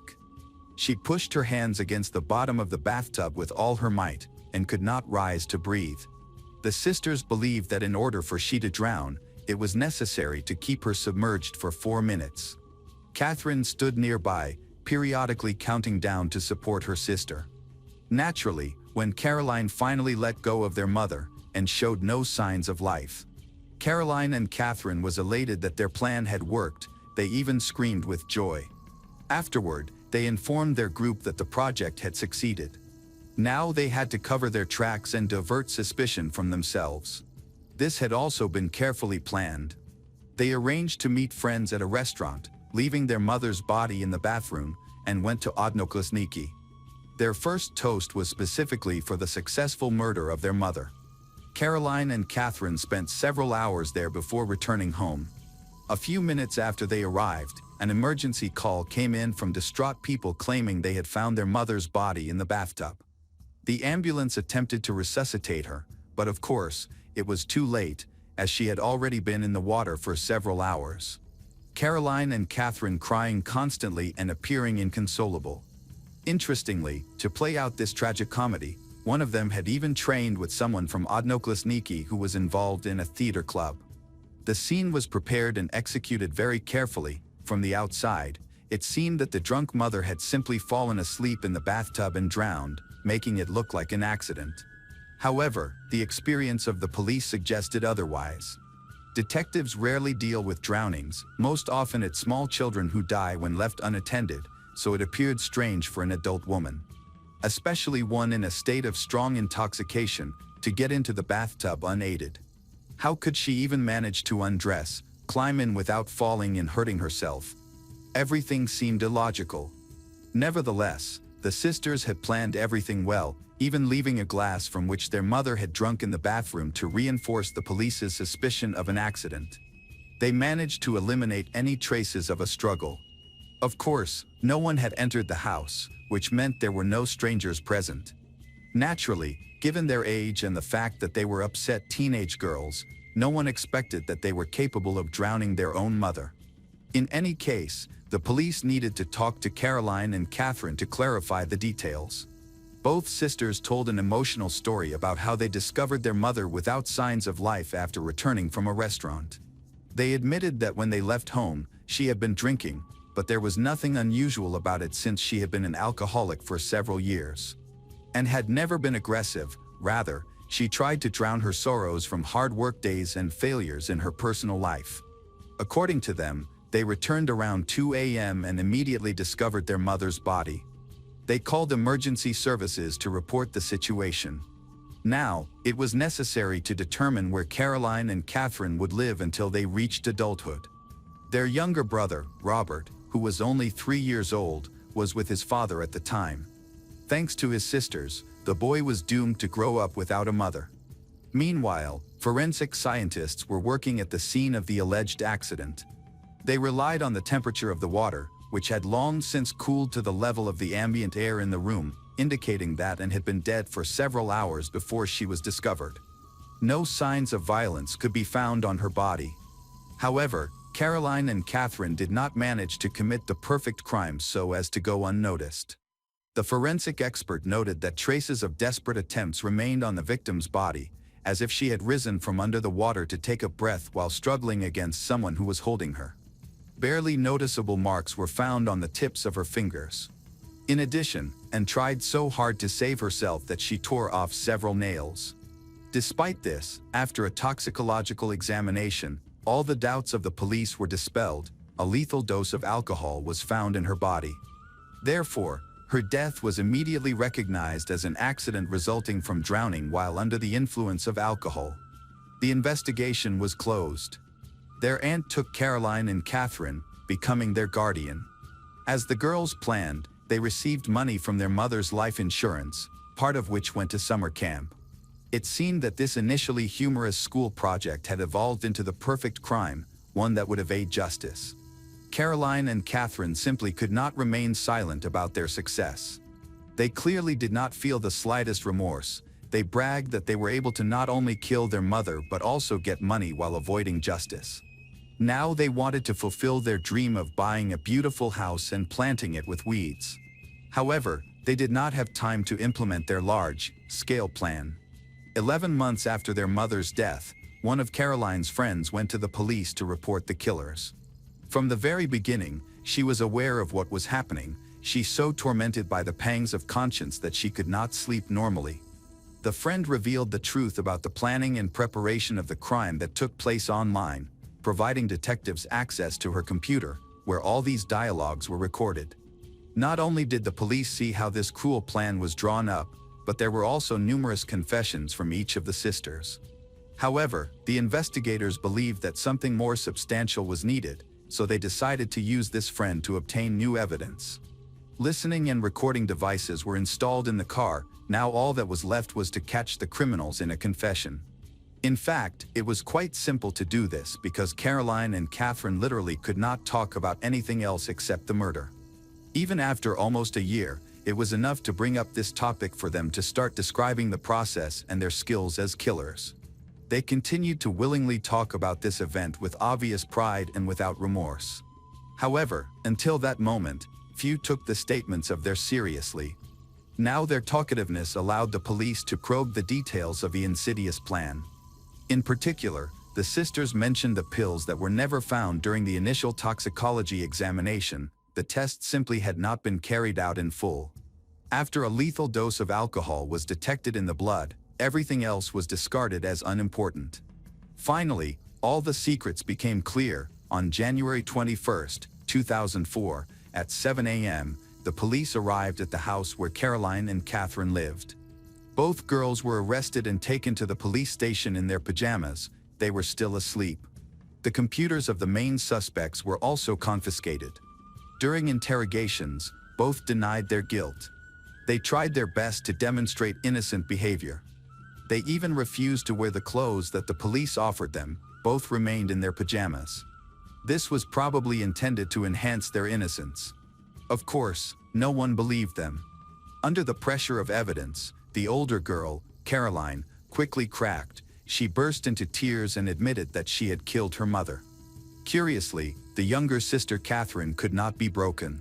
She withstood hours of police interrogation, but still insisted on her innocence. Nevertheless, by this time, detectives had restored the browser history and harvested data from the computers, which allowed them to discover new shocking details of the cold-blooded crime. Investigators reviewed all the correspondence that the witness had provided. It was evident that Caroline and Catherine were unhappy due to their mother's alcohol addiction. From these electronic sources, sufficient data was available to accuse the sisters of premeditated murder in the Supreme Court of Canada. Given their age, juvenile justice was involved in the case. Curiously, both were released on bail and placed under house arrest pending trial. In late 2005, they went to trial and were convicted of first-degree murder. Eventually, in June 2006, the hearings began, and it was notable that they wore the same pajamas in which they had been arrested. Many believe this was a deliberate manipulation of the jury to elicit sympathy for the sisters. However, this did not significantly impact the prosecution, which presented two motives for the murder: the pursuit of insurance money and the desire to escape the vicious cycle of their mother's alcohol addiction. Judging by the correspondence, the sisters even saw this as a means of providing relief for their suffering mother.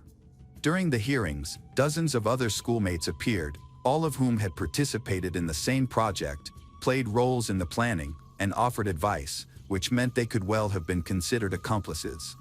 Ultimately, none of them were prosecuted, as it was determined that they did not fully grasp the seriousness of Caroline and Catherine's intentions, believed it was merely a game. With the solid foundation of evidence the prosecution had, Caroline and Catherine had no chance of escaping punishment. They were found guilty of first-degree murder.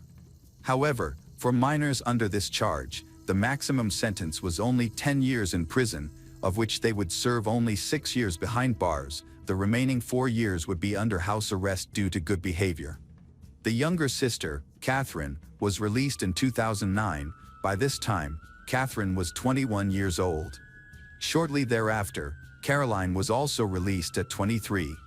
Under the Canadian Privacy and Protection Act, their names were not initially disclosed in the media. However, it was impossible to keep this information hidden for long, as they spoke too openly about their horrific crime. The defense did not succeed, and their identities were revealed. Nonetheless, this did not prevent them from starting a new life. Both sisters entered college and earned their degrees. Catherine graduated from law school, got married, while Caroline pursued a career in technology to become a scientist. Later, she became a single mother and fully understood the difficulties her own mother had struggled with in the past. 17 years after the cold-blooded murders, in 2020, Caroline spoke to the media. By this time, she was 33 years old. She stated that she had radically evaluated her actions and now regretted them every day. She viewed her mother as a strong woman who tried to keep her family afloat but became depressed due to ongoing financial problems and difficult relationships with men. Caroline herself was traumatized and, like her children, could not fully comprehend the magnitude of what was happening at that time. She simply decided to rid herself of what she deemed unwanted burdens.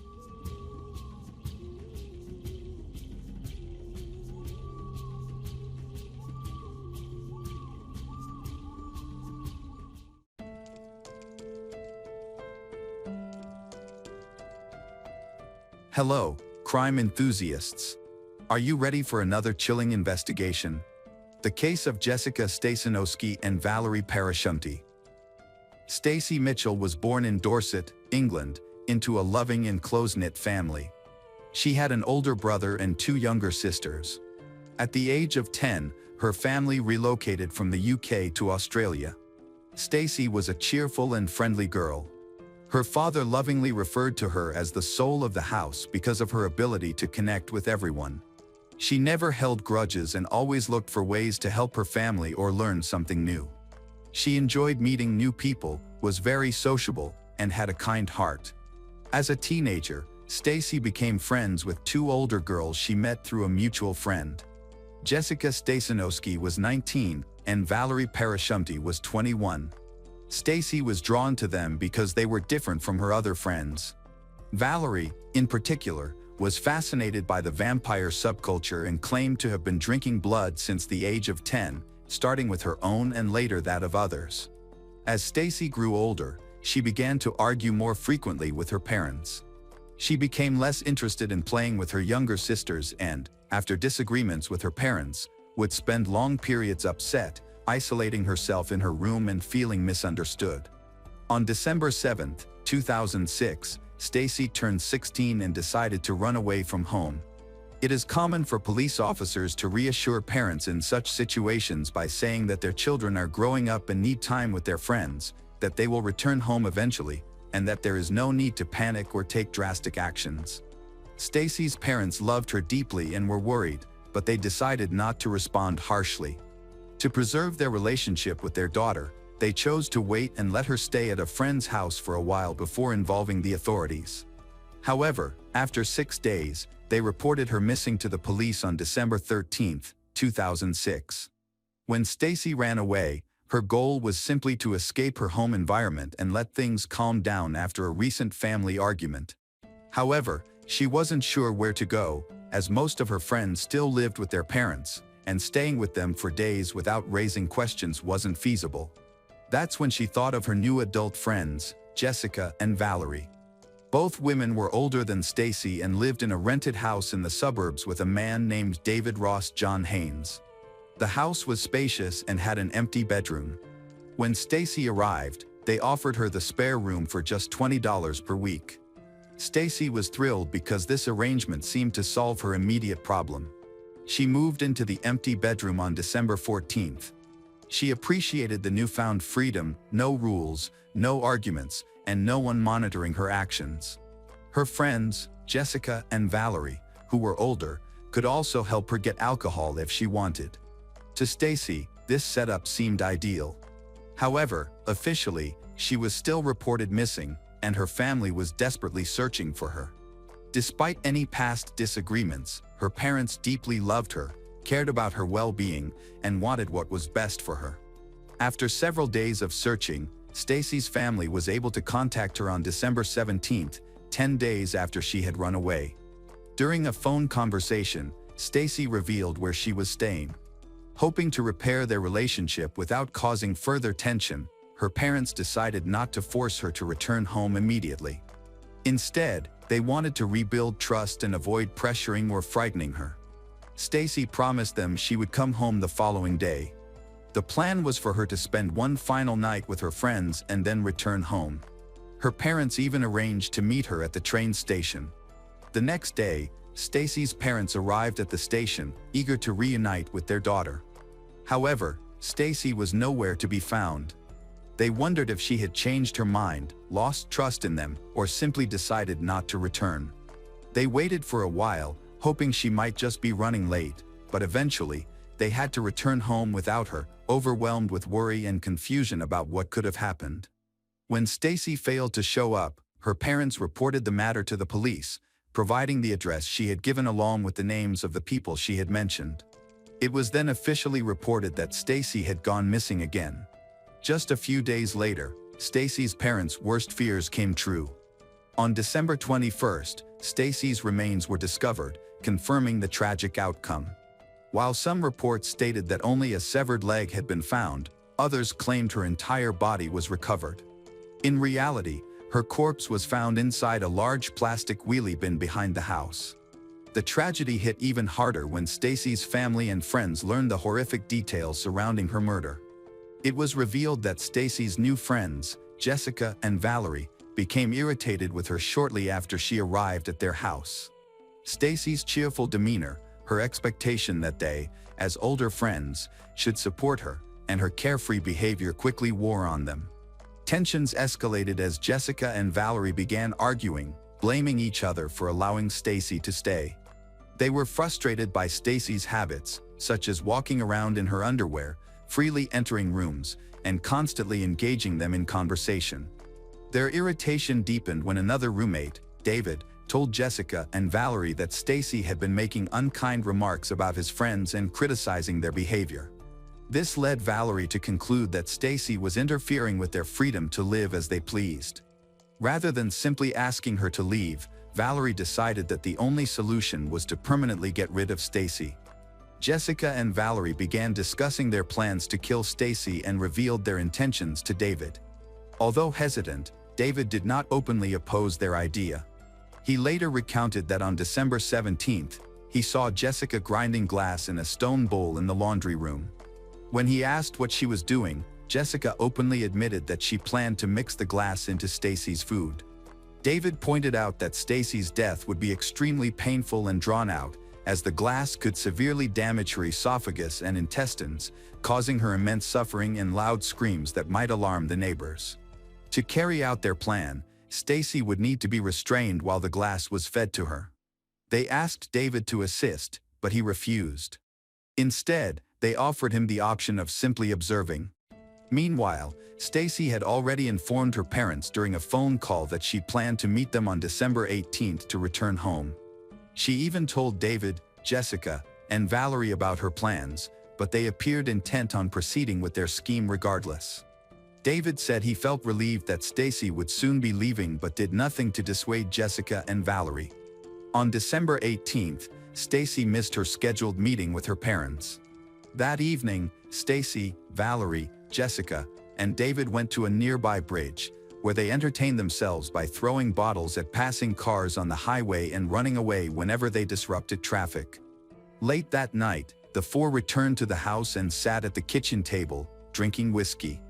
Stacy complained about having a headache, so Jessica gave her a pill, claiming it was a painkiller. However, the pill was actually a sleeping aid for insomniacs.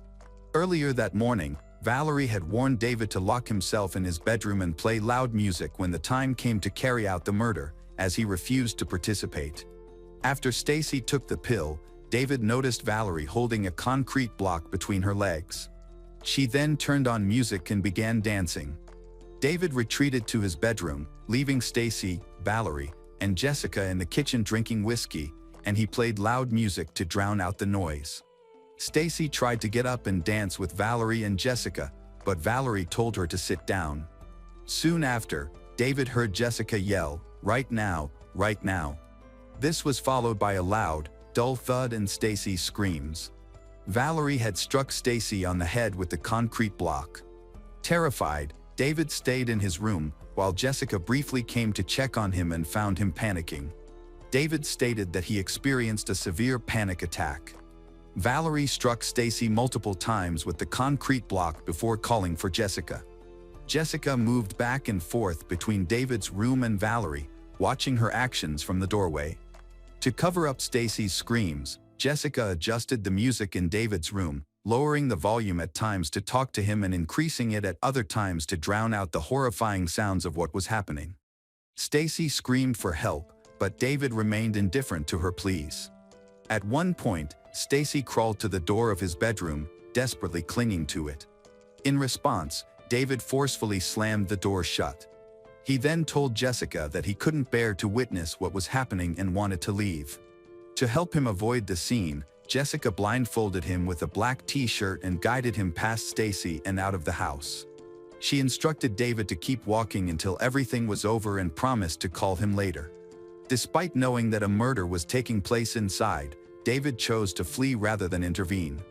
Meanwhile, Valerie continued attacking Stacy with a concrete block until it broke, but she didn't stop.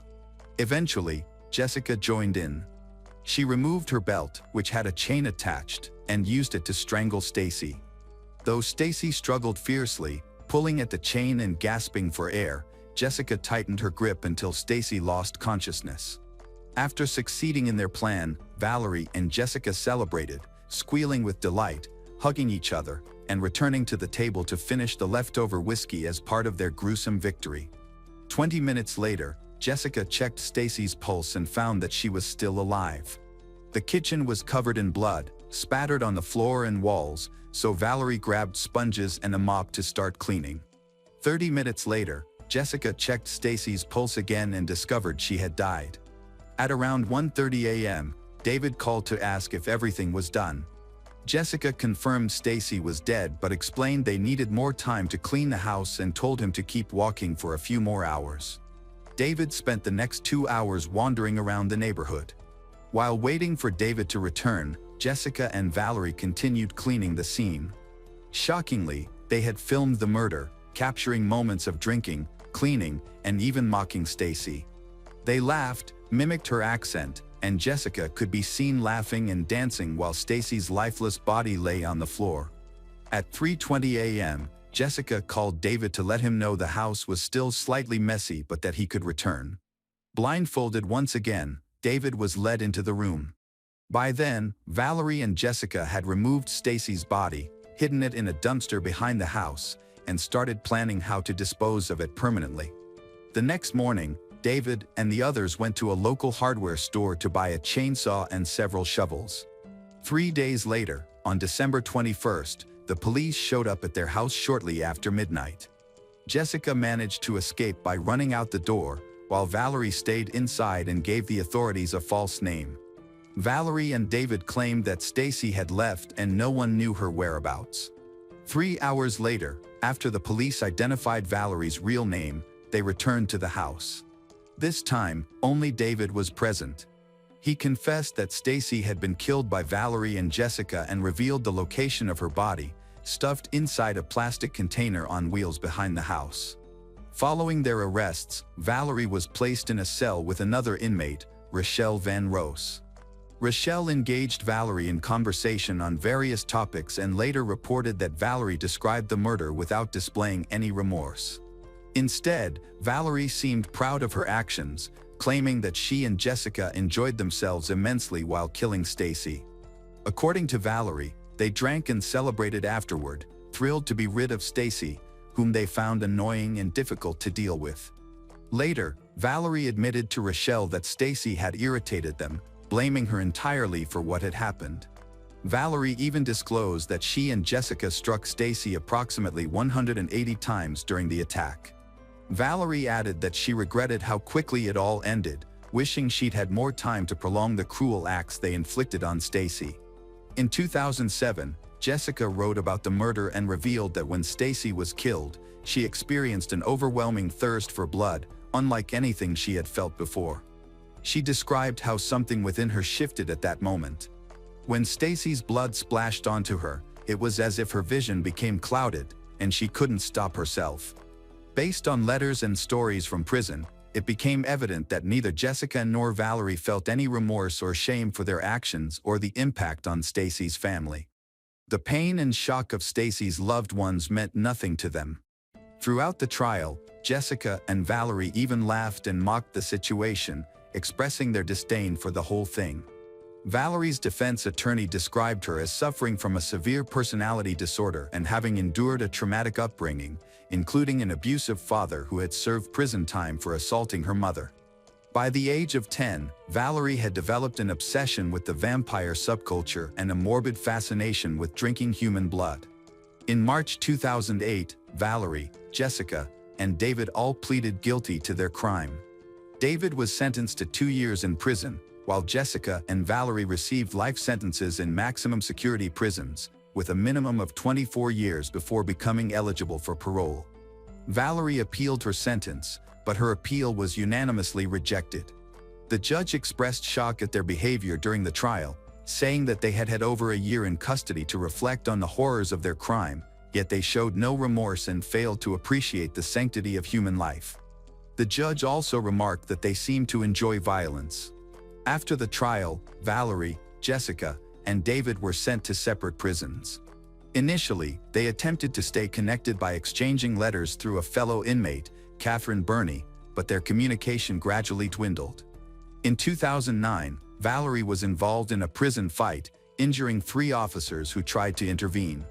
In 2013, she made an unsuccessful attempt to escape, failing even to leave the premises.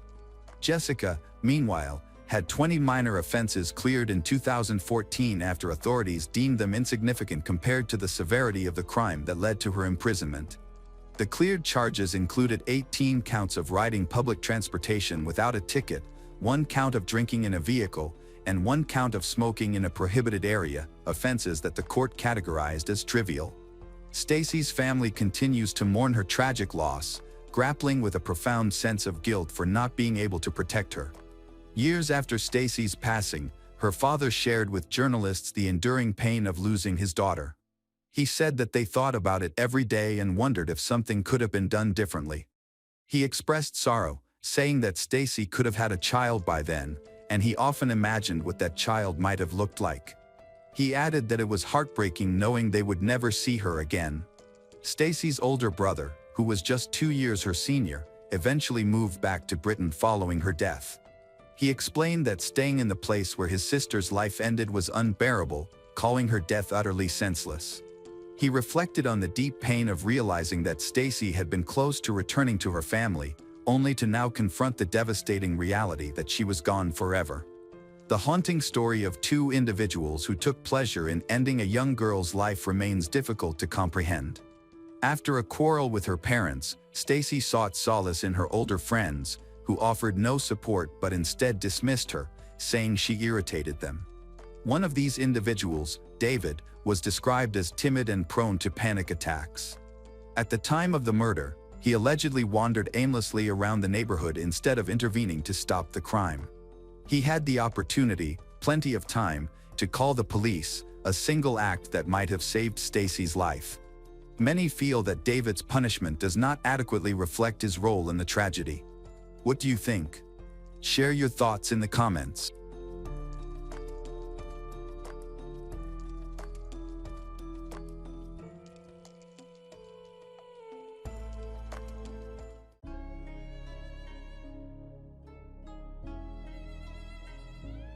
Hello everyone, today we will learn about another case. The case of Thad Reynolds. On the morning of Monday, July 5, 2004, when it was still dark at the Frito-Lay distribution center, which was located in one of the suburbs of Georgia, USA, a courier was preparing to load his car with parcels to start his usual work shift. As he approached the offices, he noticed something unusual. An unfamiliar man was quickly moving across the parking lot. The man looked around warily. Typically, employees arrived much later, with only a few workaholics showing up early. Initially, the courier did not think much of it, until he became an unwitting witness to even more suspicious behavior. As soon as this unfamiliar man approached a mini-van parked inconspicuously, he took off his shirt and threw it in the trunk, after which he changed it while looking around. The stranger then got behind the wheel and drove away, oblivious to the courier watching him. Concerned by the man's behavior, the courier approached the spot where the car had been parked and noticed blood on the asphalt. Everything seemed increasingly suspicious. When the witness entered the office to see what was going on inside, he found the general manager of the distribution center, Thad Reynolds, unconscious on the floor in a pool of his own blood. Alarmed, the courier immediately called 911. Within minutes, an ambulance crew arrived at the office, but the community was shaken by this event. In the small suburb where many knew each other, such a tragic death seemed unthinkable. This news especially alarmed the parishioners of the local church, who knew Thad Reynolds well as his wife, Michelle. Thad was not only the general manager of the distribution center, but also a volunteer pastor at the Baptist church. The Reynolds seemed like a beautiful and loving couple who had 4 daughters and a happy, established life together. Thad was a devoted father and a devout Christian who dedicated his life to his family and helping others. Back in the 80s, Michelle and Thad were ordinary high school students who fell in love. Michelle was a cheerleader who became prom queen, and Thad was a popular, handsome football player with great expectations. It seemed like they was made for each other. They were often referred to as Ken and Barbie. Both were very religious, as were their families. They married in a Baptist church in 1987, right after graduation.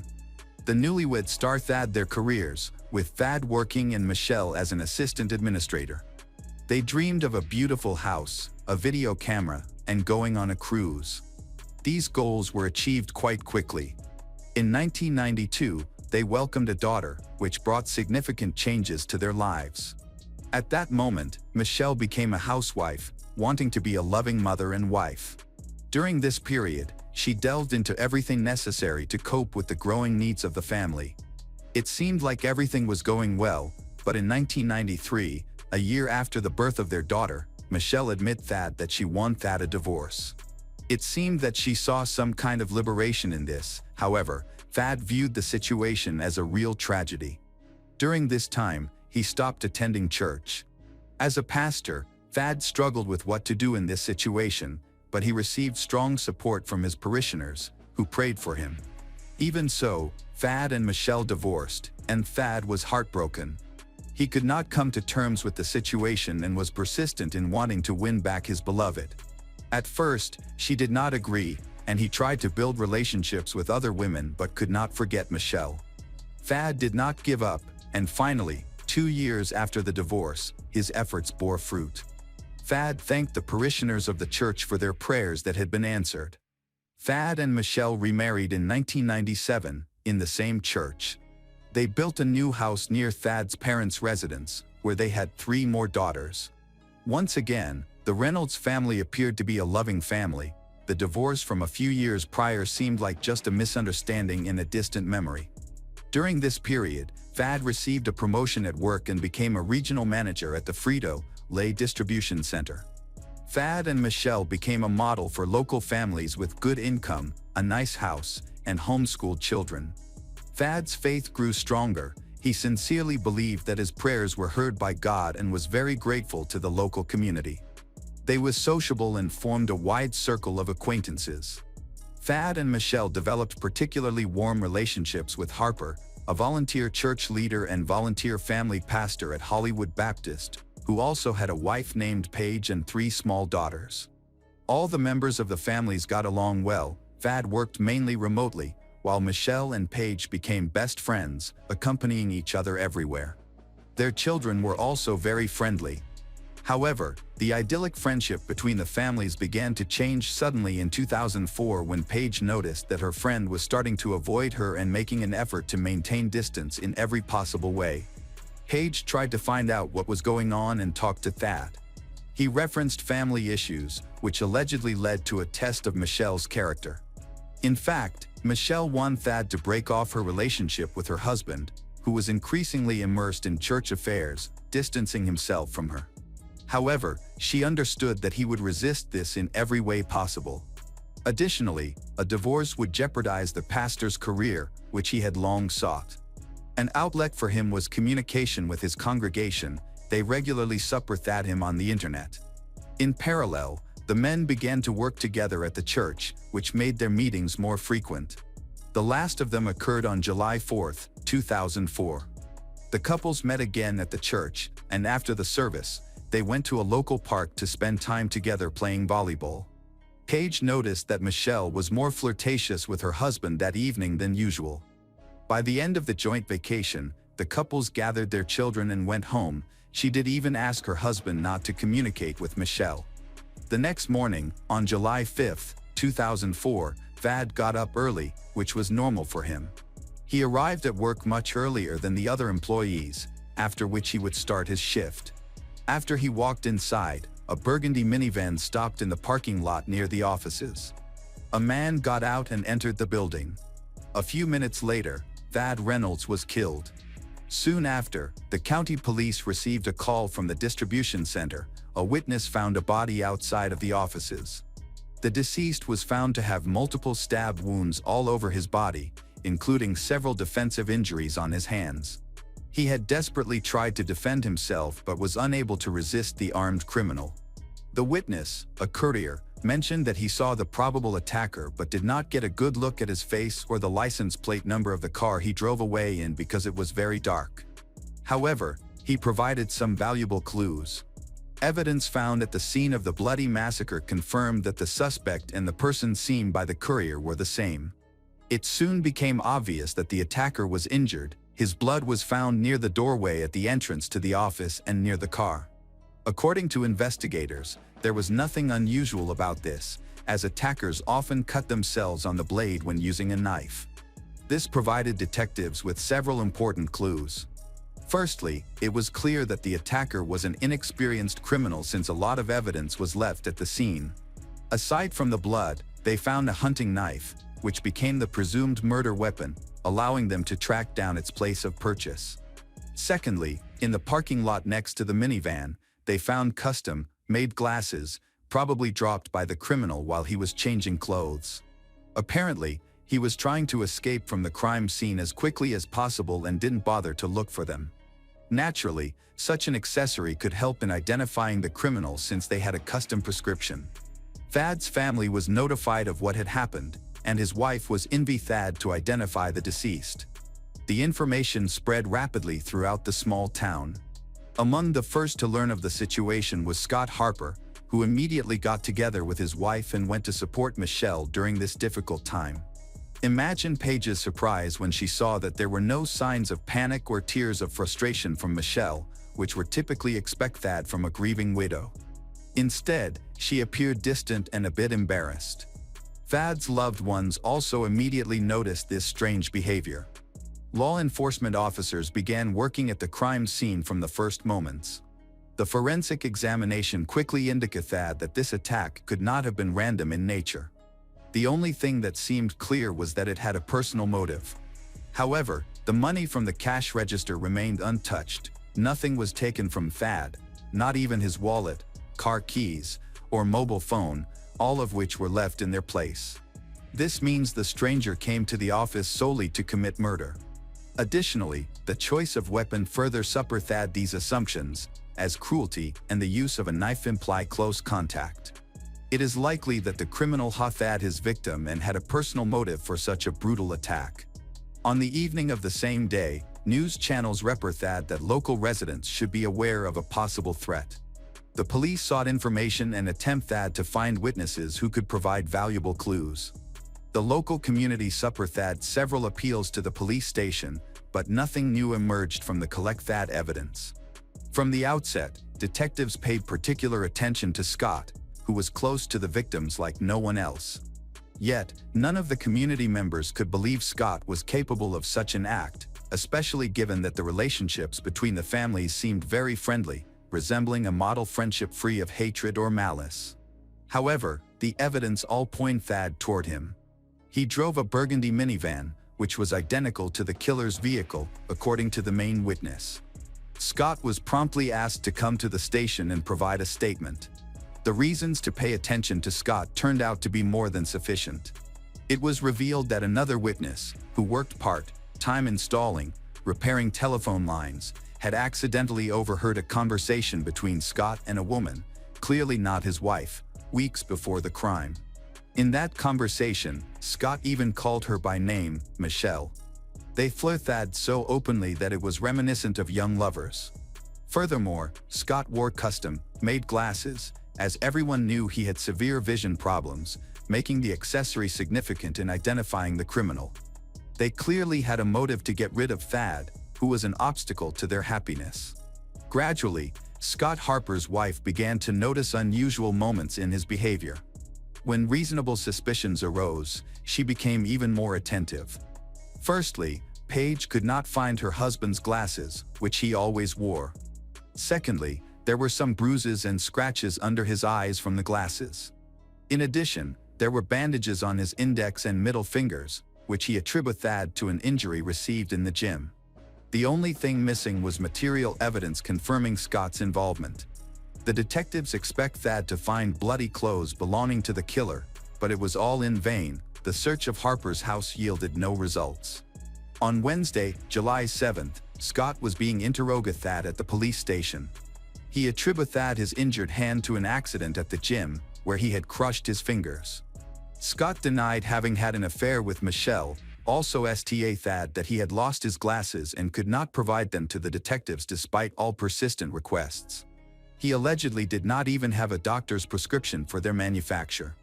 Paige began to grow suspicious of her husband, but he stubbornly remained silent. According to Paige, he had been behaving strangely since Monday morning. Despite a whole list of circumstantial evidence, Scott was released from the police station. Naturally, this did not mean that the investigators took him at his word. It just took time to obtain warrants and gather more incriminating evidence.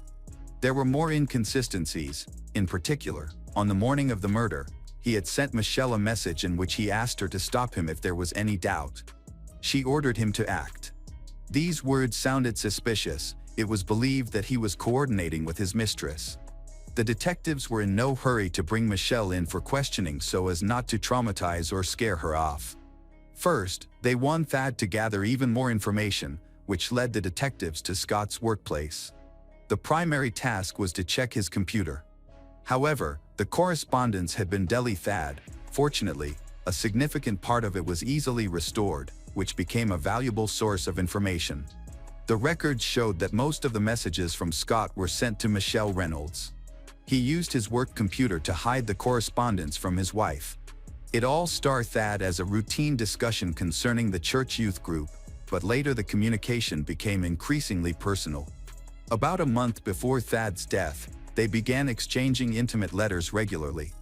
They entered into a romantic relationship and planned to be together. Scott intended to leave his wife and move Michelle to Portland. While there were many ambiguous texts, there were no specific indications of malicious plans, making the situation complicated. On the day when Paige noticed that Michelle was somehow avoiding her, she was actually with Scott. This occurred during a trip related to church activities, but it did not prevent them from having sinful thoughts. The content of the letters revealed that Michelle desperately wants to break up with her husband, but Thad denied the very possibility of divorce. He was ready to do anything to keep his beautiful wife close to him, but it cost him his life. Detectives believed that, against this backdrop, Michelle realized that there was only one way to get out of this relationship: her husband's death. She did not want to shed blood with her own hands, so she sought the help of her lover. Clearly, both experienced intense feelings for each other. In search of evidence, investigators checked Scott's browser history. It turned out that he was looking for information suggesting that he wanted Thad not only to get rid of his mistress's husband but also to remain unpunished. The police eventually managed to uncover one of the key emails in which they planned the attack, intending to enter through the window when there would be fewer patrols on the streets, thereby increasing the chances of going unnoticed. Michelle played an active role in this plan, coordinating the actions when Thad left for work early on Monday morning. She immediately called her lover to order the attack. Even despite the veiled phrases and coded messages, it was obvious that early in the morning of July 5, 2004, the tragic was meant to happen. By this point, the police had gathered enough damning evidence against Michelle and Scott. The first to be ours Thad was Scott Harper, who was charged with first-degree murder with aggravating circumstances. Detectives hoped that he would inevitably turn on Michelle, but instead, his feelings appeared to be stronger than they expect, as he exercised his right to remain silent immediately after the arrest and refused to cooperate. However, Scott's confirmation was not necessary, as his work computer provided enough circumstantial evidence to also charge Michelle. She was arrested the same day following Scott's arrest. The detectives detained her while she was leaving her lawyer's office in the city center. She immediately refused to speak, citing her rights. When the parishioners of the church where Thad served found out that his wife and his best friend had conspired against him, everyone was shocked. They all remembered how Thad had asked everyone to pray for his wife during his life and had wished for her return after the divorce, completely unaware of the betrayal that had taken place. This could end in a bloody massacre at the hands of those closest to him. Sheath of a hunting knife was found right in Thad's office, led them to track it down to the moment of purchase in the store. Judging by the recordings from the surveillance cameras, it was Scott bought it, but now the murder weapon was missing. It was believed that the killer managed to dispose of it. Crime scene investigation results are available. The drops of blood at the crime scene turned out to be Scott's blood. Suddenly, the situation changed on July 13 when one of Scott's colleagues from the medical center where he worked contacted the police station.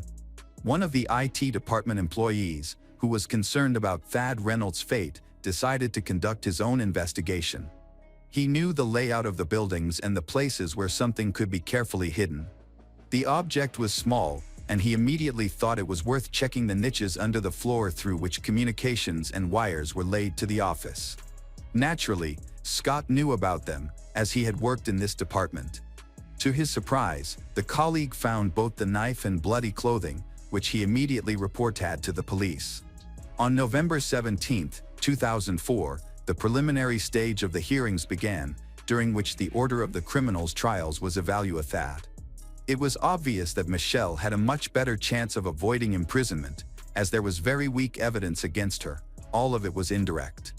In contrast, the evidence against Scott looked much more compelling, including the murder weapon and the bloody knife. The prosecutor believed that Scott had no chance of going unpunished, while new valuable details could come to light during the trial of the criminals. The police also found video recordings from the stores that Scott had visited Thad, a salesperson who remembered the man who had bought the hunting knife. A prescription from Scott's eye doctor also appeared at the crime scene.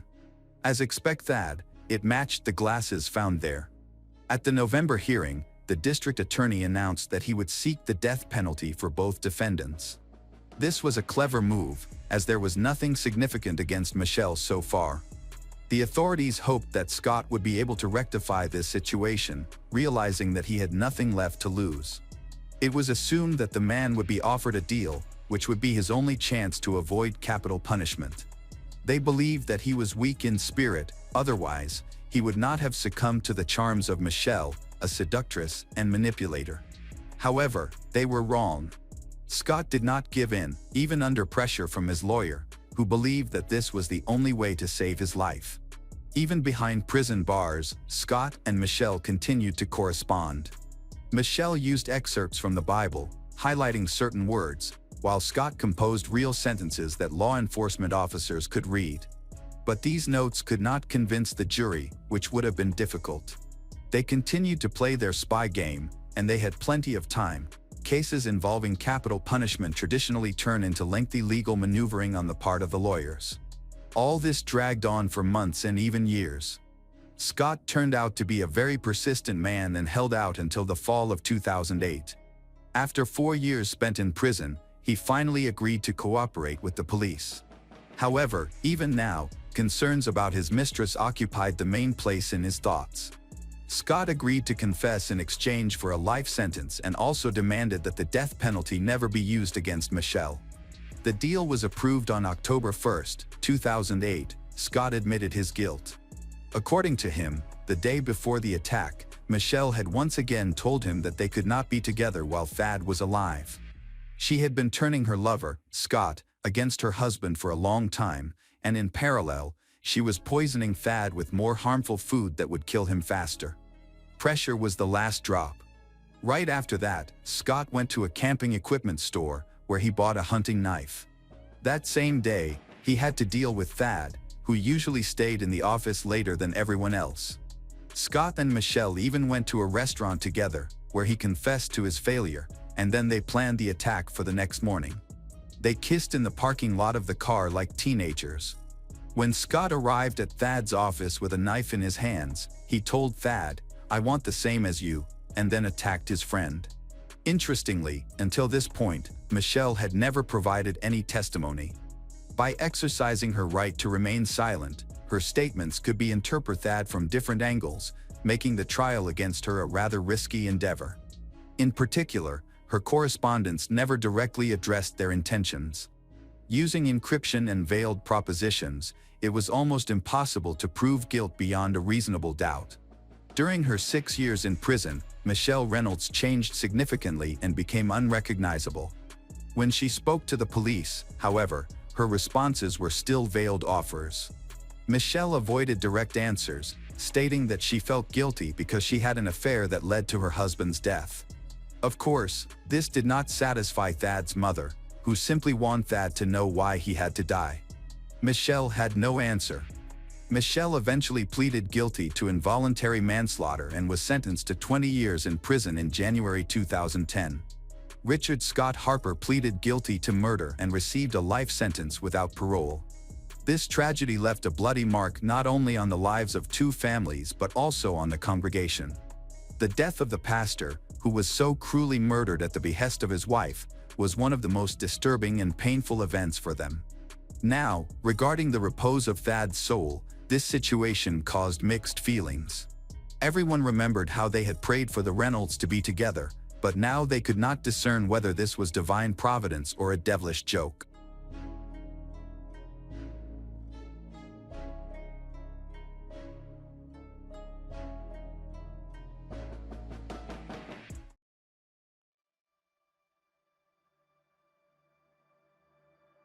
Hello everyone, today we will learn about another case.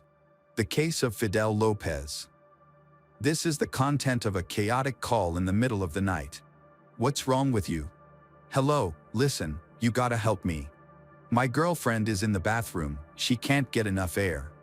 I mean, oh my God, she's gonna die. Come on, I can barely understand you. Calm down. Oh my God, I know what happened. There's blood on the floor, I don't know, she's not breathing. I mean, she's gonna die. Come on, what's the address? I don't know, I was just smoking my cigarette. Man, I'm just smoking my cigarette, and then this happened. Damn it, Maria. Come on, please, I need you to tell me an address so we can assist you. Sir, I need an address so we can help you. In the early hours of Sunday morning, Fidel Lopez, 24, lit a cigarette inside his new apartment. Just behind the broken sliding glass door lay his 31-year-old girlfriend, Maria Lizette Namath, in a pool of her own blood, either dead or dying.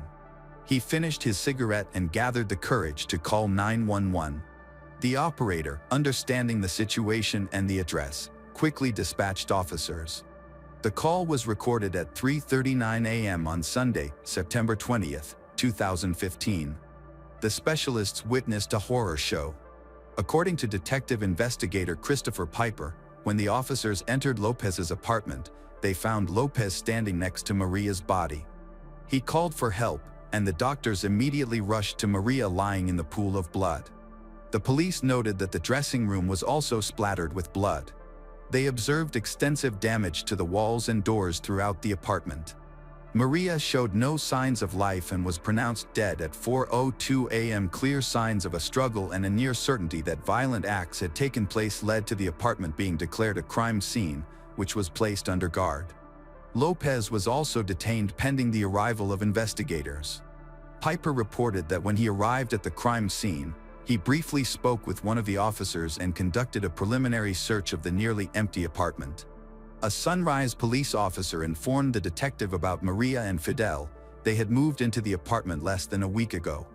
Maria, a native of Peru, was a rental manager for an apartment complex, while Fidel worked as a mechanic at a truck stop. They had begun dating about a year and 2 months prior after meeting at a club. Maria had recently separated from her husband after 8 years of marriage, and Fidel lived with his mother. They decided to live together and moved into an apartment in Terrace, Sunrise.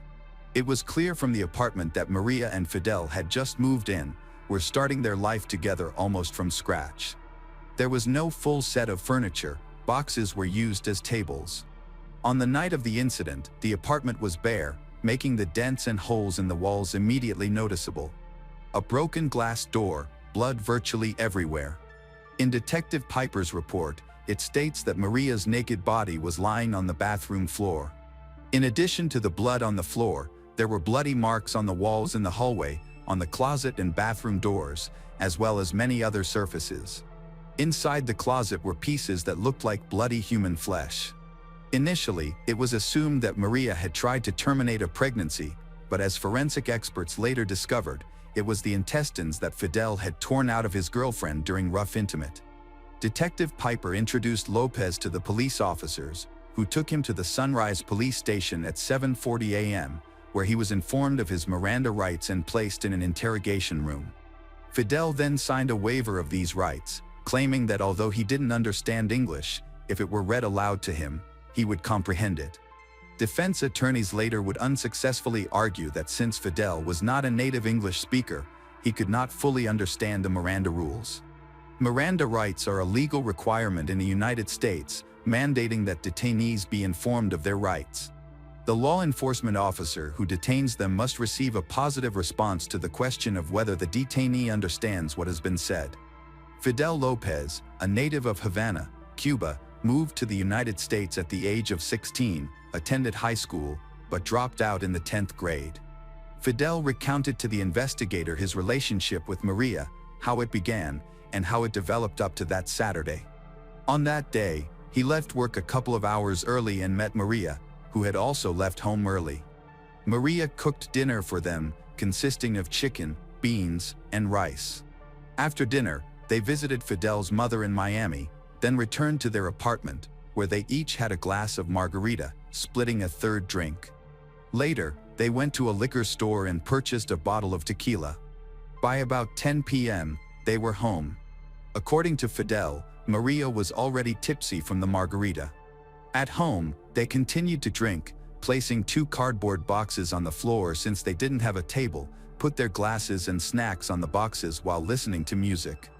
As the tequila took effect, Maria asked Fidel to fulfill some of her intimate fantasies. Much of what Fidel claimed was cruel and dangerous, but since he was her partner, he tried to comply with her requests. However, his memories from that night were fuzzy. He was drunk. As they engaged in various activities, Maria mentioned that she was feeling sick and asked him to leave the bathroom. Fidel stepped outside and found himself outside, smoking a cigarette. He doesn't remember if he broke down the bathroom door or if it was already broken, but it is most likely that he did it since Maria wasn't strong enough. He only remembers seeing broken glass on the floor and does not recall more details about how he broke it and why. He also remembers that he went to the bathroom and that Maria was somehow breathing intermittently at that time. Fidel thought that perhaps she was hurting herself, but he did not hear the characteristic sounds associated with that. When the detectives asked about the quarrel that occurred that night, Fidel replied that there were no quarrels, they were just drinking and listening to music. The detectives continued to probe and posed leading questions. Lopez was asked if he felt offended when his girlfriend spoke dismissively about his masculine qualities. He replied that he was not upset, just felt a little stupid. The next question from the investigators was whether there had been any damage to the apartment before they moved in. Fidel responded that everything was fine in the apartment. However, since the detectives were focused on the specifics of when and why things happened, they asked what he might have done in those moments when he was angry. During further interrogation, it appeared that Fidel might have felt angry about Maria's ex-husband, whom she had mentioned during their intimate, but he couldn't recall exactly what was said. The detectives continued the interrogation in the form of a normal conversation, maintaining a neutral tone without accusations. When discussing the moment Fidel realized that Maria had died, it was evident that he was overcome with emotion.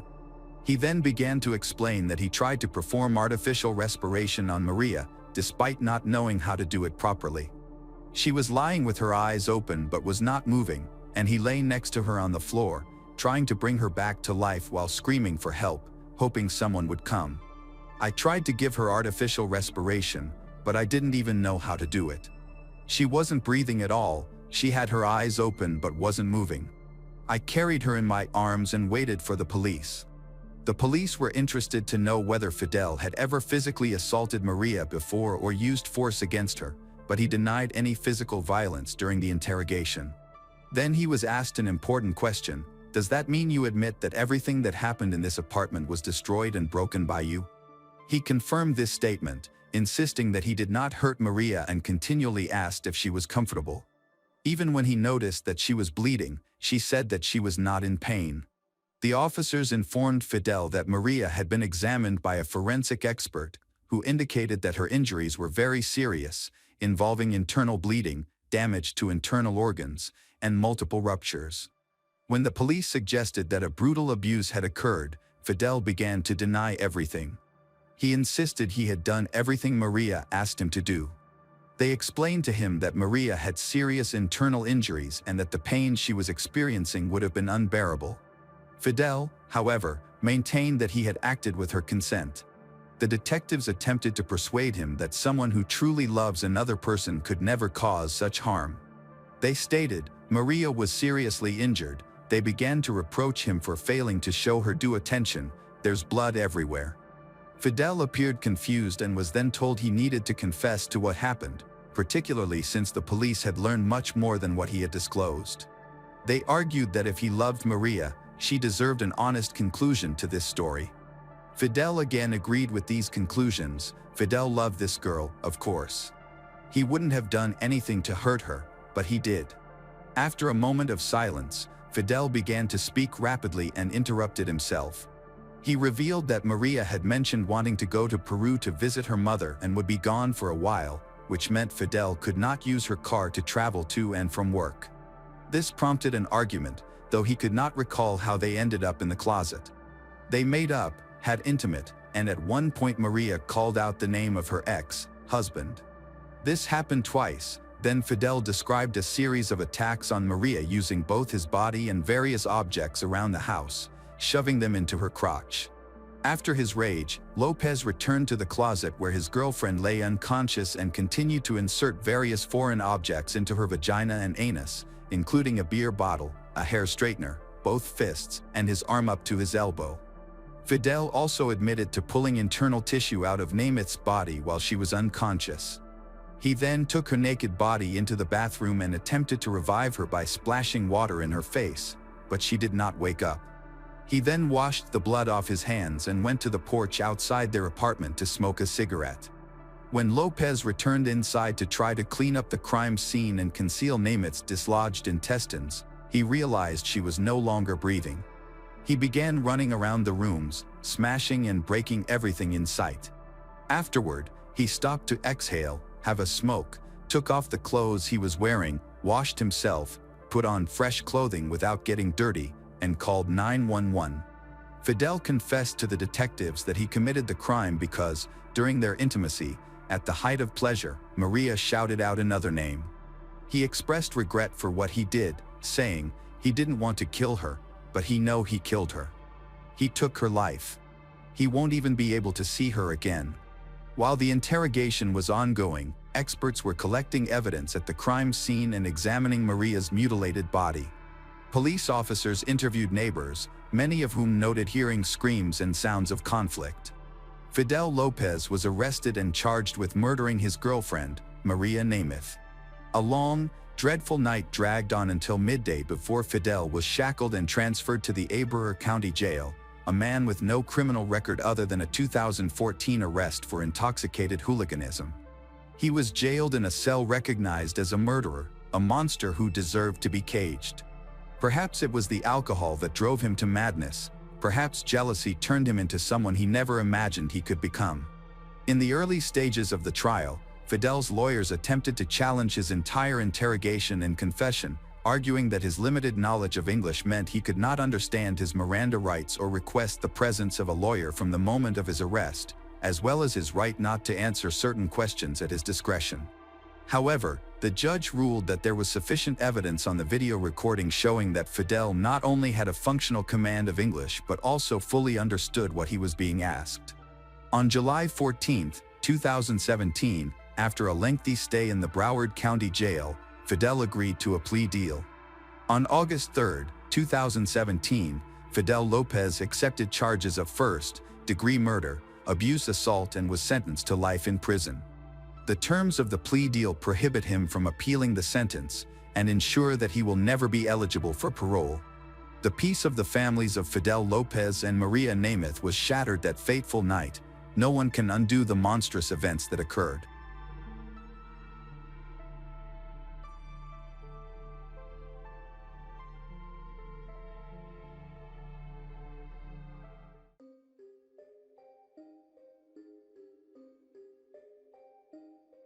Hello everyone, today we will learn about another case.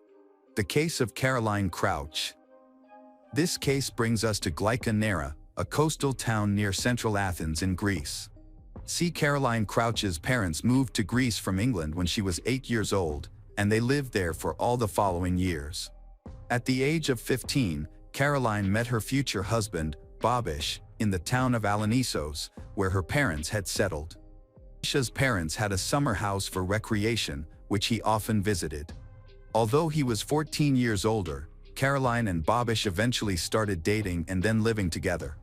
In 2019, they got married.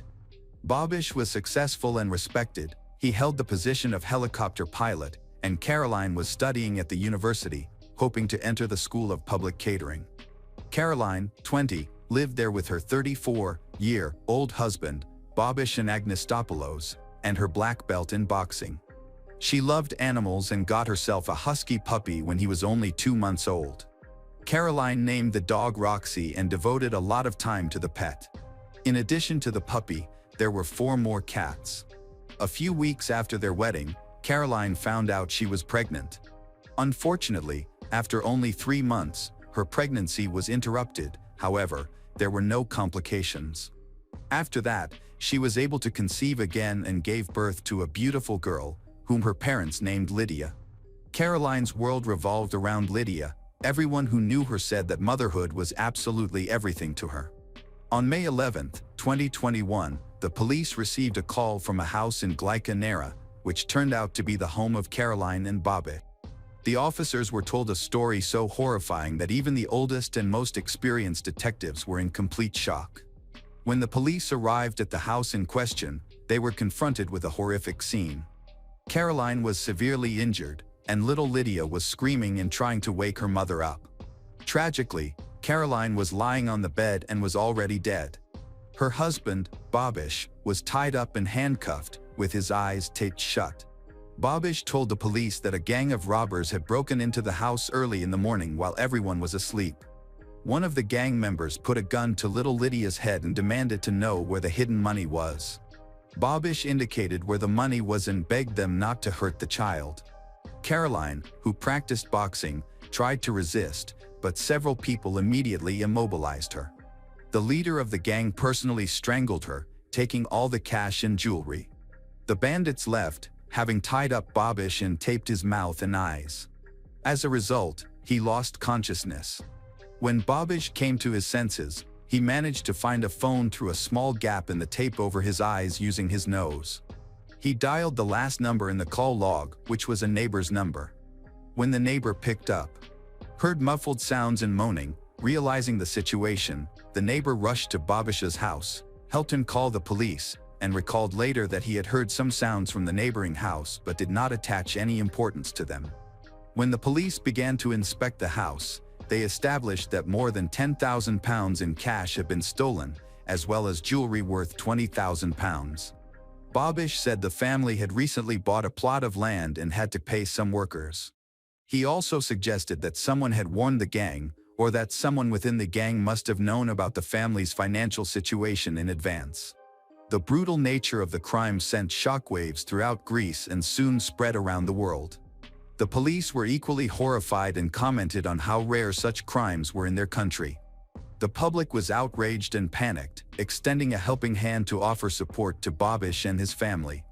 Although there were cameras and video surveillance around the family's house, there was little usable footage, as the cameras were not working or had not been turned on during the robbery and subsequent murder. Footage from an outdoor camera captured a car driving by around the time of the robbery, but the high fence obstructed the view of the make or license plate. Unfortunately, DNA collected from beneath Caroline's fingernails was inconclusive, and there were no witnesses. The only accounts came from the neighbor and Bobbish himself. This story spread through the media like wildfire, and soon the world was waiting to see who would be arrested for this terrible crime. Government officials announced a €300,000 reward 3 days after Caroline's death for information about the massacre. All shops, bars, and restaurants on the island of Alanisos closed in solidarity, as 2,000 residents mourned a woman they had accepted as their own and felt deeply insulted by the crime. During the investigation, Bobbish was offered to take a test to determine what language the bandits used when they communicated with him. He was able to identify it as Albanian, but this was not certain. After reviewing 150 photographs, Bobbish managed to narrow down the list of suspects to 10 people. There was an Albanian gang that had been involved in very brutal robberies, subjecting victims to torture and beatings, with similar cases occurring 6 months prior. The police intensified their efforts to find anyone connected to the gang, utilizing their findings and knowledge, as well as Bobbish's list of 10 suspects. They came across one specific person described by Bobbish as a broad-shouldered man, approximately 165 centimeters tall, with short blonde hair, a known brutal abuse with a history of hating women. The police began investigating potential connections between this individual and another suspect who had robbed the home of a pilot instructor in Bobbish's squad 3 years ago. Additionally, the police had another suspect named Yanis, who was also reported to be working with the gang.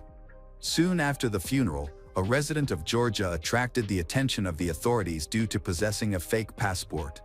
After DNA samples were taken from him, it turned out he was involved in a home invasion, but it occurred at a different location and happened 4 days before the attack on Caroline's home. Both cases were later scrutinized. Significant differences led to the Georgian resident being eliminated as a suspect when nothing linked him to Caroline's apartment. At the same time, experts expressed concern, noting that as time went on, there was less hope of finding the culprit. Police sources told local media that there was so little evidence found in the house that it seemed as if the robbers had thoroughly cleaned the crime scene and erased their tracks before leaving.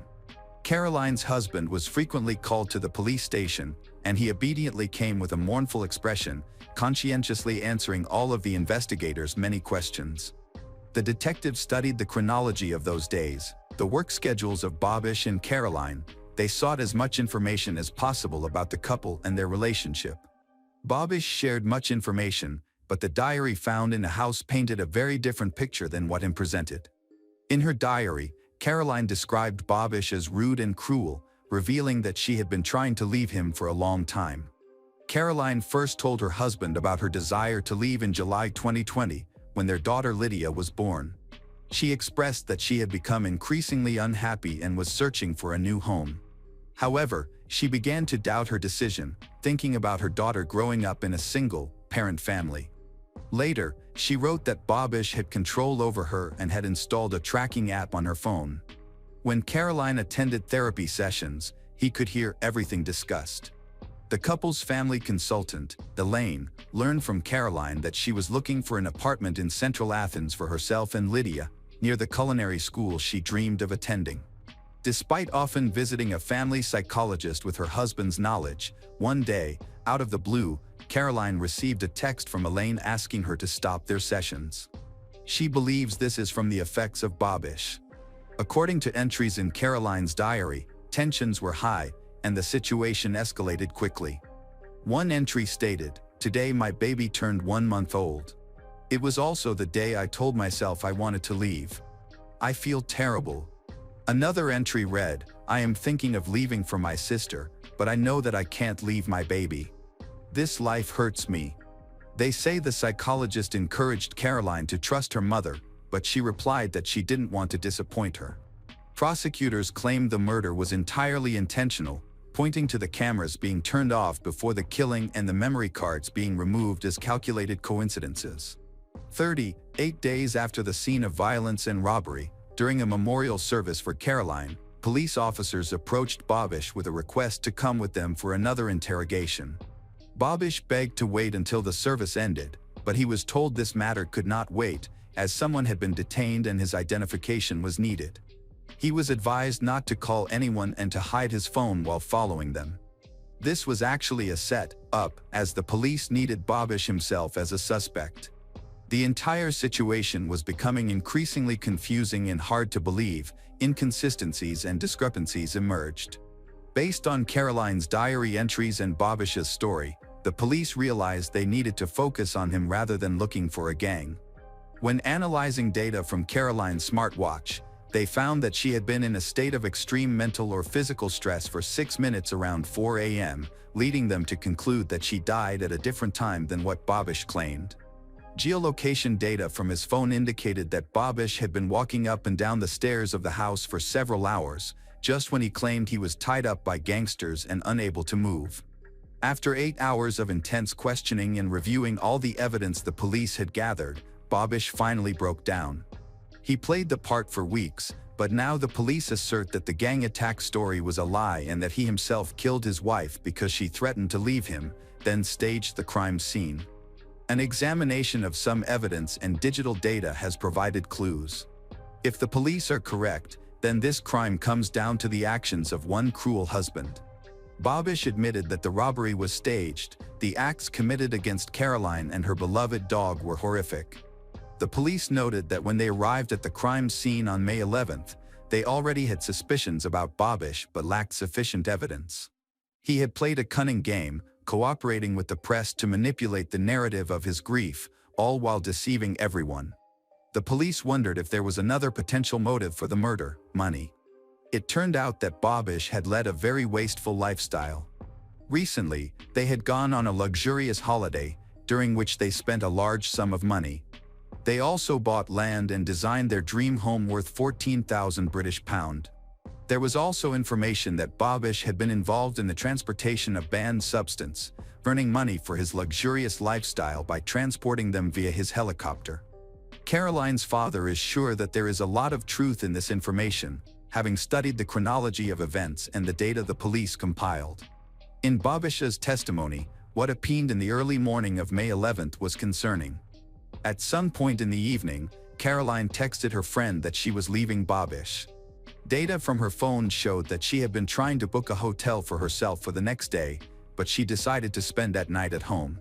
At 12:35 a.m., Bobish was seen at their child's crib while Caroline was upstairs texting her friend. At 1:20 a.m., Bobish took out the memory card from the CCTV camera inside the house. Then they started to quarrel over the text messages. According to this data, Caroline's pulse jumped 50% at 4:05 a.m. when Bobish smothered her with a pillow. 5 to 6 minutes later, at 4:11 a.m. the watch stopped recording her heartbeat. He placed their young daughter next to her dead mother on the bed in an attempt to create a convincing and shocking crime scene. He then threw clothes around the house to stage a robbery. At one point, he also got rid of Caroline's pet husky. The finale of his scheme was tying himself up and taping himself. Just 2 hours later, at 6 a.m., Bobish called to report a fake robbery. An expert stated that Caroline died in torment, and, with the help of her smartwatch, it became clear that she was resisting with all her might. In his speech in court, Bobish described the strangulation of his wife as a hug. He claimed that Caroline tried to move away from him while they were lying in bed, so he held her tightly. When she tried to turn face down, he continued to hold her, pressing her hard against the pillow until she stopped moving. This continued for 5 minutes. Afterward, it seemed like Bobish tried to stir her or wake her up, but it was in vain, and then he realized that it was all over. Bobish claimed that he killed Caroline to protect his daughter. According to him, his wife was cruel, verbally abusive towards both him and Lydia, and he acted in the heat of the moment. He insisted that when he killed his wife, he had no intention of lying and that all his actions were driven by the desire to protect his daughter. This statement was considered very unfair and offensive to those who knew Caroline. Lydia was her life. Caroline idolized her child and would never have allowed harm to come to her baby. Bobish Anagnostopoulos was charged with 2 serious crimes. First, murder in a completely calm mental state, and second, cruelty to animals. Additionally, he was accused of repeatedly giving false testimony, thus misleading the investigation. Although his lawyers worked to defend him and argued that the murder was committed under the influence of emotions, this should not affect the fair verdict of the court. The case has caused a public outcry and prompted protesters to march in the streets with signs and slogans declaring "No to domestic violence." On May 16, 2022, about a month after the trial began, a jury found Bobish guilty of manslaughter while in a calm state, murder of a domestic animal, false reporting, and false testimony. He was sentenced to life in prison and an additional 10 years for the execution of a domestic dog, as well as a fine of €21,000. Additionally, Bobish received another year and 6 months for misleading the authorities. Caroline's parents wanted to erase all mention of Bobish from their memory in any way they could. They began by removing the word "wife" from the tombstone on Caroline's grave. It now reads "Mother and Daughter, Caroline Crouch." They were also granted full custody of baby Lydia, while Bobish's parents were denied custody but allowed to visit their granddaughter 5 times a month. Despite everything, Bobish and Caroline's parents maintain a good relationship and work to ensure Lydia has a happy life. The Caroline Crouch case is not only a family tragedy but also a heartbreaking reminder of the reality of domestic violence hidden behind a perfect facade. More than a year after Caroline's tragic death on May 11, 2021, the sentence handed down to Bobish Anagnostopoulos has closed a painful chapter, bringing some measure of justice to her and her family, although it cannot erase the suffering they have endured. The life sentence and additional penalties not only punish Bobish's cruel actions but also send a strong message that such crimes will not be tolerated, regardless of how skillfully the perpetrators attempt to cover them up.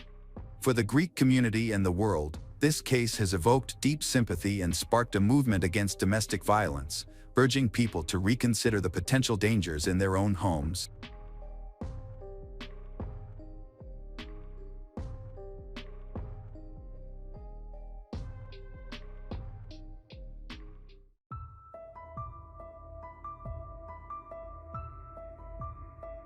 Hello everyone, today we will learn about another case. The case of Carolyn Watson. If kidnapping is not about satisfying the criminal's painful desires, then most often, the attackers seek money. But it is not always that simple. Some frightening actions have a much more mundane nature. Budgeree, in Australia, does not seem like a place where something terrifying could happen. It is a rural and remote area with a population of fewer than 200 people. Located in the peaceful region of Victoria, it is not even marked on all maps. The local community consists of only a few dozen families, and everyone knows each other well. However, this calm and measured pace did not prevent criminal stories from surfacing. The media began to write about the quiet and prosperous life in Budgeree, which changed in 2008 due to an event that made the entire continent shudder. A man named Julian Buchwald, 25, lived there. His family owns a large piece of land in the area. Julian had a girlfriend, 17-year-old Carolyn Watson, who lived in a neighboring town. They had been dating for about 2 years. Even in his younger years, Julian loved to explore the surroundings, especially his plot of land, to satisfy his natural curiosity. The difficult terrain, combined with the abundance of vegetation, offered plenty of opportunities for imagination and exploration. Both Julian and Carolyn continued to live with their parents. Despite dating for 2 years, they were very serious about their relationship. They often discussed the prospects of marriage. Being deeply religious individuals, just like their families, they even visited the local pastor of the church to declare their desire to marry during a Sunday service, where they had first met. Faith played a significant role in their lives. On the morning of March 4, 2008, Julian picked up Carolyn from her home for a picnic. She lived in the neighboring town of Churchill, which was a bit larger, with about 5,000 people. It was located about 20 minutes away by car from Budgeree. After leaving, they returned to Julian's house because he had forgotten some food in the car that could spoil in the heat.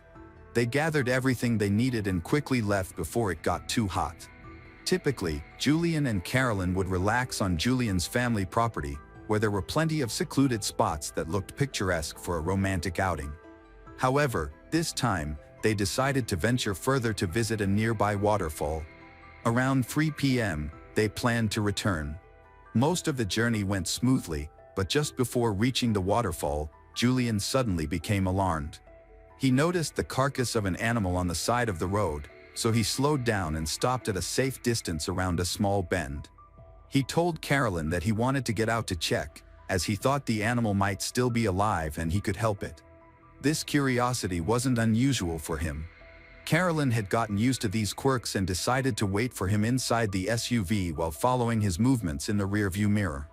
At some point, Carolyn became distracted. When she looked back again, she no longer saw Julian. She assumed he had gone behind the hill or a turn, which is why she was out of view.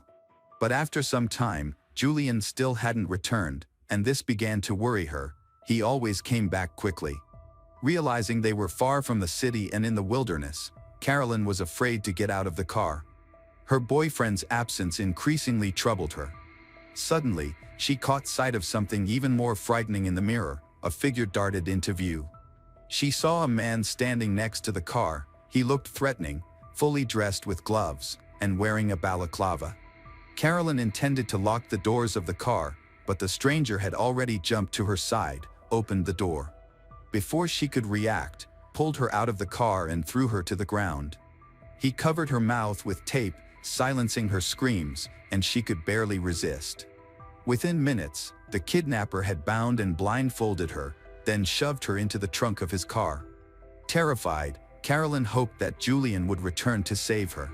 However, the kidnapper got behind the wheel and drove away, leaving her alone with her fear. She tried to escape, but the ropes were too tight to loosen. It felt like the trip lasted several hours. Eventually, the SUV came to a stop, the trunk opened. The kidnapper, still wearing a balaclava and gloves, stood in front of her again. He threw her onto the ground, and Carolyn realized she was still unable to free herself from her bindings. Despite her desperate attempts to do so, she had little idea of where she was located, but she saw that there was a dense forest surrounding her. The stranger tore off her clothes, using a knife to cut away her underwear, and then walked away. Carolyn was completely naked, lying next to the car. She heard a sound as if the kidnapper was digging. This noise came from a few meters away. Carolyn realized that she was about to die. She could not imagine what awaited her, but she understood that she would not get out of here alive. The only thing she could do in such a situation was to pray. At that time, Julian's mother and father noticed their absence and that both had left by car. Julian and Carolyn told their parents that they were going on a picnic together but did not specify the location. They were expected to return around 3 p.m., but the clock now read around 5 p.m.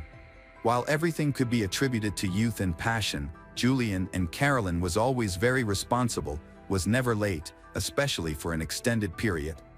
Julian's mother called her son, but he didn't answer. Carolyn also ignored the calls. This was uncharacteristic for them, as they always stayed in touch. A delay of several hours seemed unthinkable, considering that they had not warned anyone that they would be late. The parents inspected the area around the house but found no traces of Julian and Carolyn. A search operation alone on such a large piece of land seemed pointless, so Julian's mother decided to return to the house and wait for them in the driveway. Suddenly, she discovered something strange. She saw a glint as from glass and found a bottle with a note inside that was stuck in the fence mesh. She read it, and its contents horrified her. Some criminal had written that he had kidnapped Julian and Carolyn. The text was full of obscene language. The criminal warned the parents not to report it to the police, otherwise, Carolyn would be burned alive, and Julian would die in agony. The kidnapper spoke of some business he had to attend to, stating that if he succeeded, the children would return home safe and sound, but only if the parents complied with all his demands. This message horrified she. Though she panicked, she was not going to follow the demands of the criminal and reported the matter to the police. Law enforcement officers immediately responded to the call and began to inspect the area, which was rugged terrain with a lot of vegetation. There was much work to be done. Relatives hoped that Julian and Carolyn had secluded themselves in the area since they rarely left Butchery. The family's situation worsened when Julian's relatives found out that both Julian's and Carolyn's families had received ominous notes. The families of Julian and Carolyn and the detectives met to discuss what had happened. Carolyn's father found a similar bottle on the porch of their house, which contained a message insisting that they not contact the police, also threatening to kill Julian and Carolyn. Even worse, he promised to deal with the entire family if his demands were violated. Everyone wondered what could possibly have motivated the hatred toward this sweet couple of young people. Initially, it was believed that that were just a cruel joke. Now the police had two notes, as well as the real disappearance of Julian and Carolyn. Until late in the evening, neither Julian nor Carolyn had made contact. The handwriting in both letters was identical. That means that the two families may have a common enemy. However, no one had the slightest idea who he might be. It was curious that the note contained a symbol that seemed to have an occult nature. Some group that considered Christians their enemies. This was considered a valuable clue, and it was quickly discovered that it was used by a certain satanic cult called the Order of Nine Angles. The history of this organization was checked and found that it had appeared in Great Britain back in the 60s, was actively luring in members in the 70s. However, the cult did not become widespread and did not have a large number of followers. Some of its members were being held accountable for extremist ideology and various threats. As the activists gained notoriety, the group opened branches in several countries around the world. Their ideology included isolating their members from the rest of society. They openly advocated for violence and committing crimes against perceived enemies, specifically targeting Christians whom they recognized as opponents to be destroyed. The most frightening aspect of this movement's activities was the propaganda promoting human sacrifices, which horrified families and prompted the police to intensify their efforts. Julian and Carolyn were simply devout Christians. Interestingly, until that point, the activities of this group had only been observed in Australia.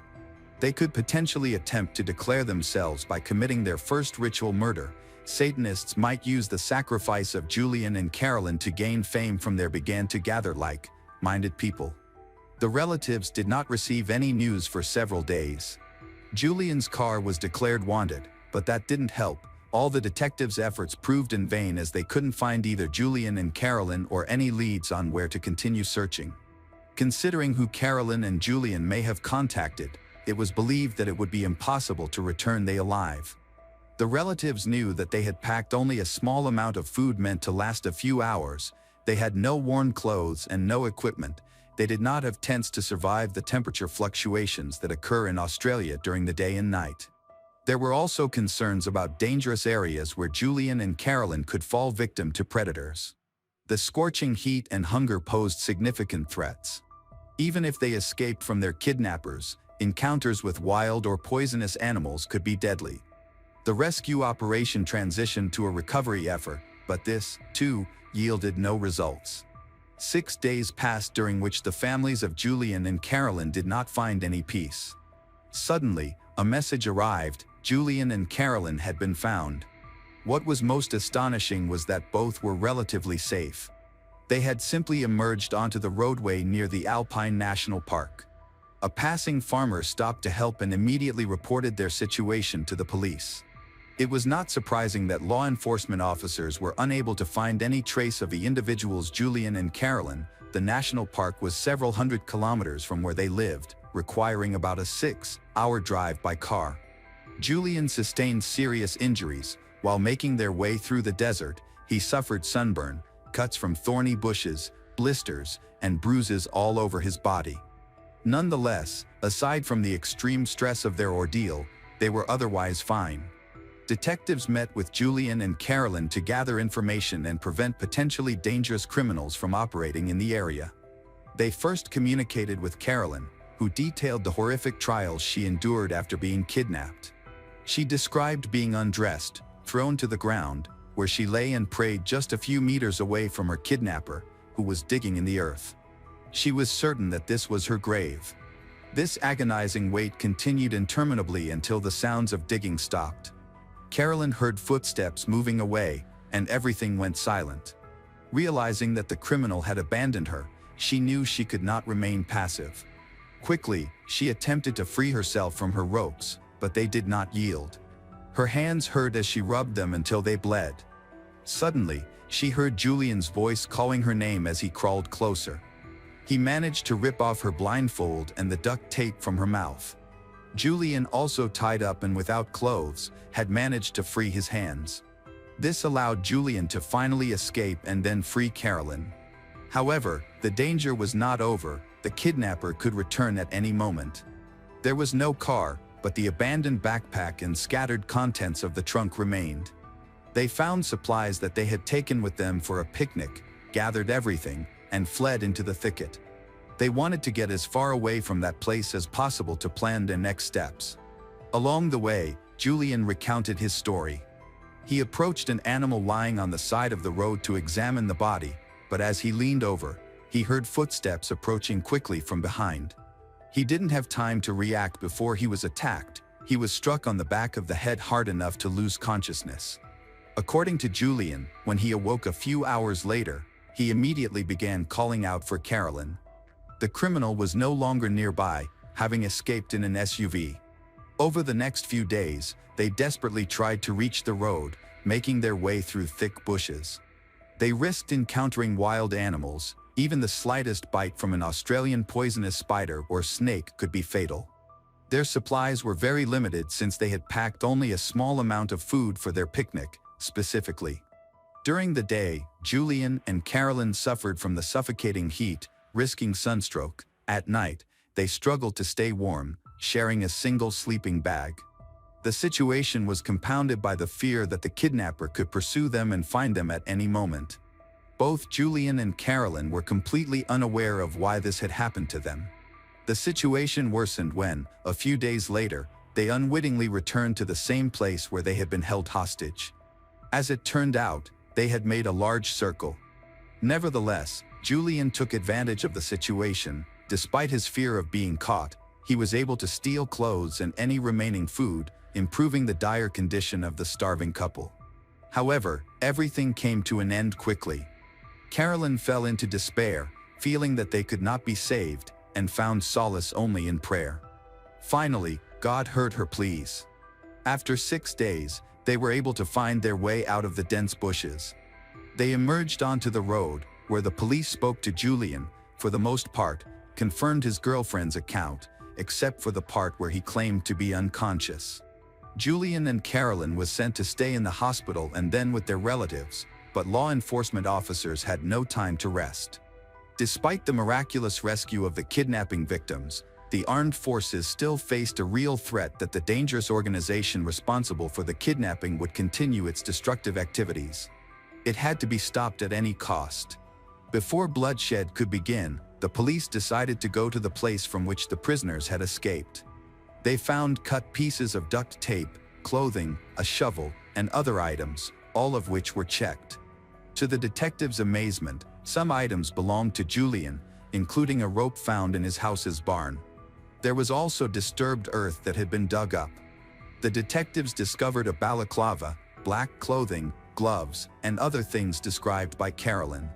From that moment, Julian's story became even more disturbing. In particular, Julian was never able to show any signs of the head injuries he claimed to have sustained. Any such injuries should have remained visible, especially if Julian had indeed delivered a blow that could have knocked him out for several hours. They decided to talk to Julian again. From the start, the detectives made it clear that they had good reason to suspect him of kidnapping. Julian was nervous but insisted on his story, referring to his beloved, who confirmed much of what he said. However, within a few hours, he was brought to justice. Julian admitted that he had organized the kidnapping himself. He had bought the items he intended to use for the kidnapping in advance, taking some from home, including items that allowed him to hide his face from Carolyn. He had even trained for some time to tie knots that would not injure when immobilizing someone. The cult symbols used in the letters were meant to scare his parents and Carolyn's relatives into not contacting the police, preventing detective intervention.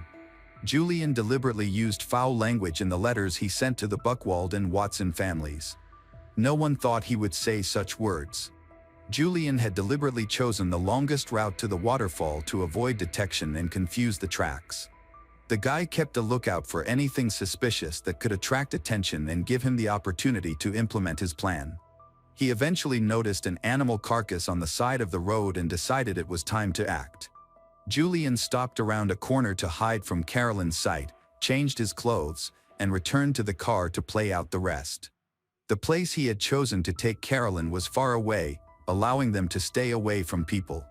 According to him, when Carolyn heard sounds of earth being dug up, he was actually not making a grave but getting rid of evidence. After that, he got into the car and drove away to hide it in the woods, then he returned to Carolyn. Along the way, he got rid of his clothes and wrapped ropes around his hands to make himself look like a kidnapped person. After that, he began to call her name in a weak voice, pretending that he had just regained consciousness after a blow to the head. The kidnapping was carefully planned. He had items that helped they survive this difficult period.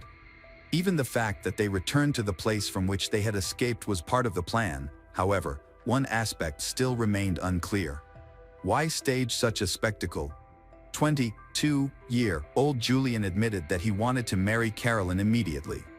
They had already been dating for 2 years, but she did not agree. 17-year-old Carolyn planned to finish school, decide on her future, go to college, get a job, become independent before finally tying the knot and starting a family. At the same time, both were devout Christians who believed in abstaining from intimate before marriage. He did not want to wait so long. He desperately wanted to satisfy his intimate desires, so he staged the kidnapping. He specifically planned everything so that they would both be isolated during their wandering through the dense thickets.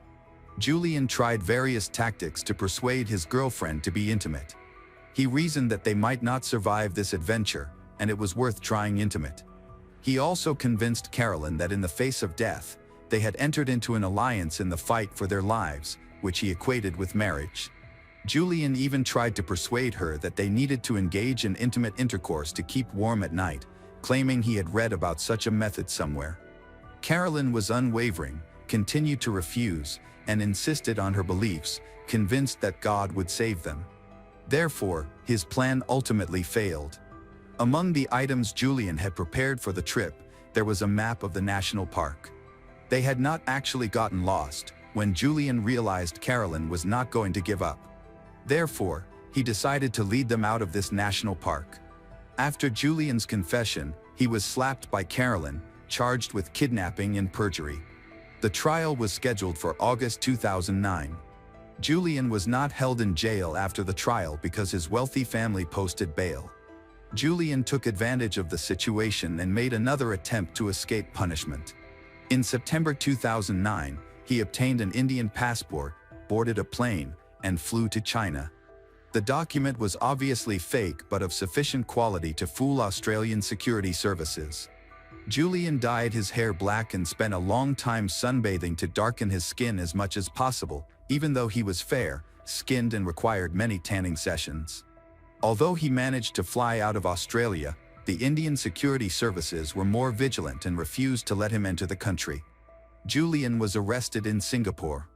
It was assumed that India was only the first stop on his journey and that Germany was intended to be his final destination. After that, he received a sentence of 7 years and 3 months for kidnapping, as well as an additional 6 months for escaping. He tried to challenge the court's decision, arguing that it was too harsh, but could not contest the fact that the kidnapping in this incident was a significant issue. In another unexpected turn of events, it was revealed that Julian was originally from Germany.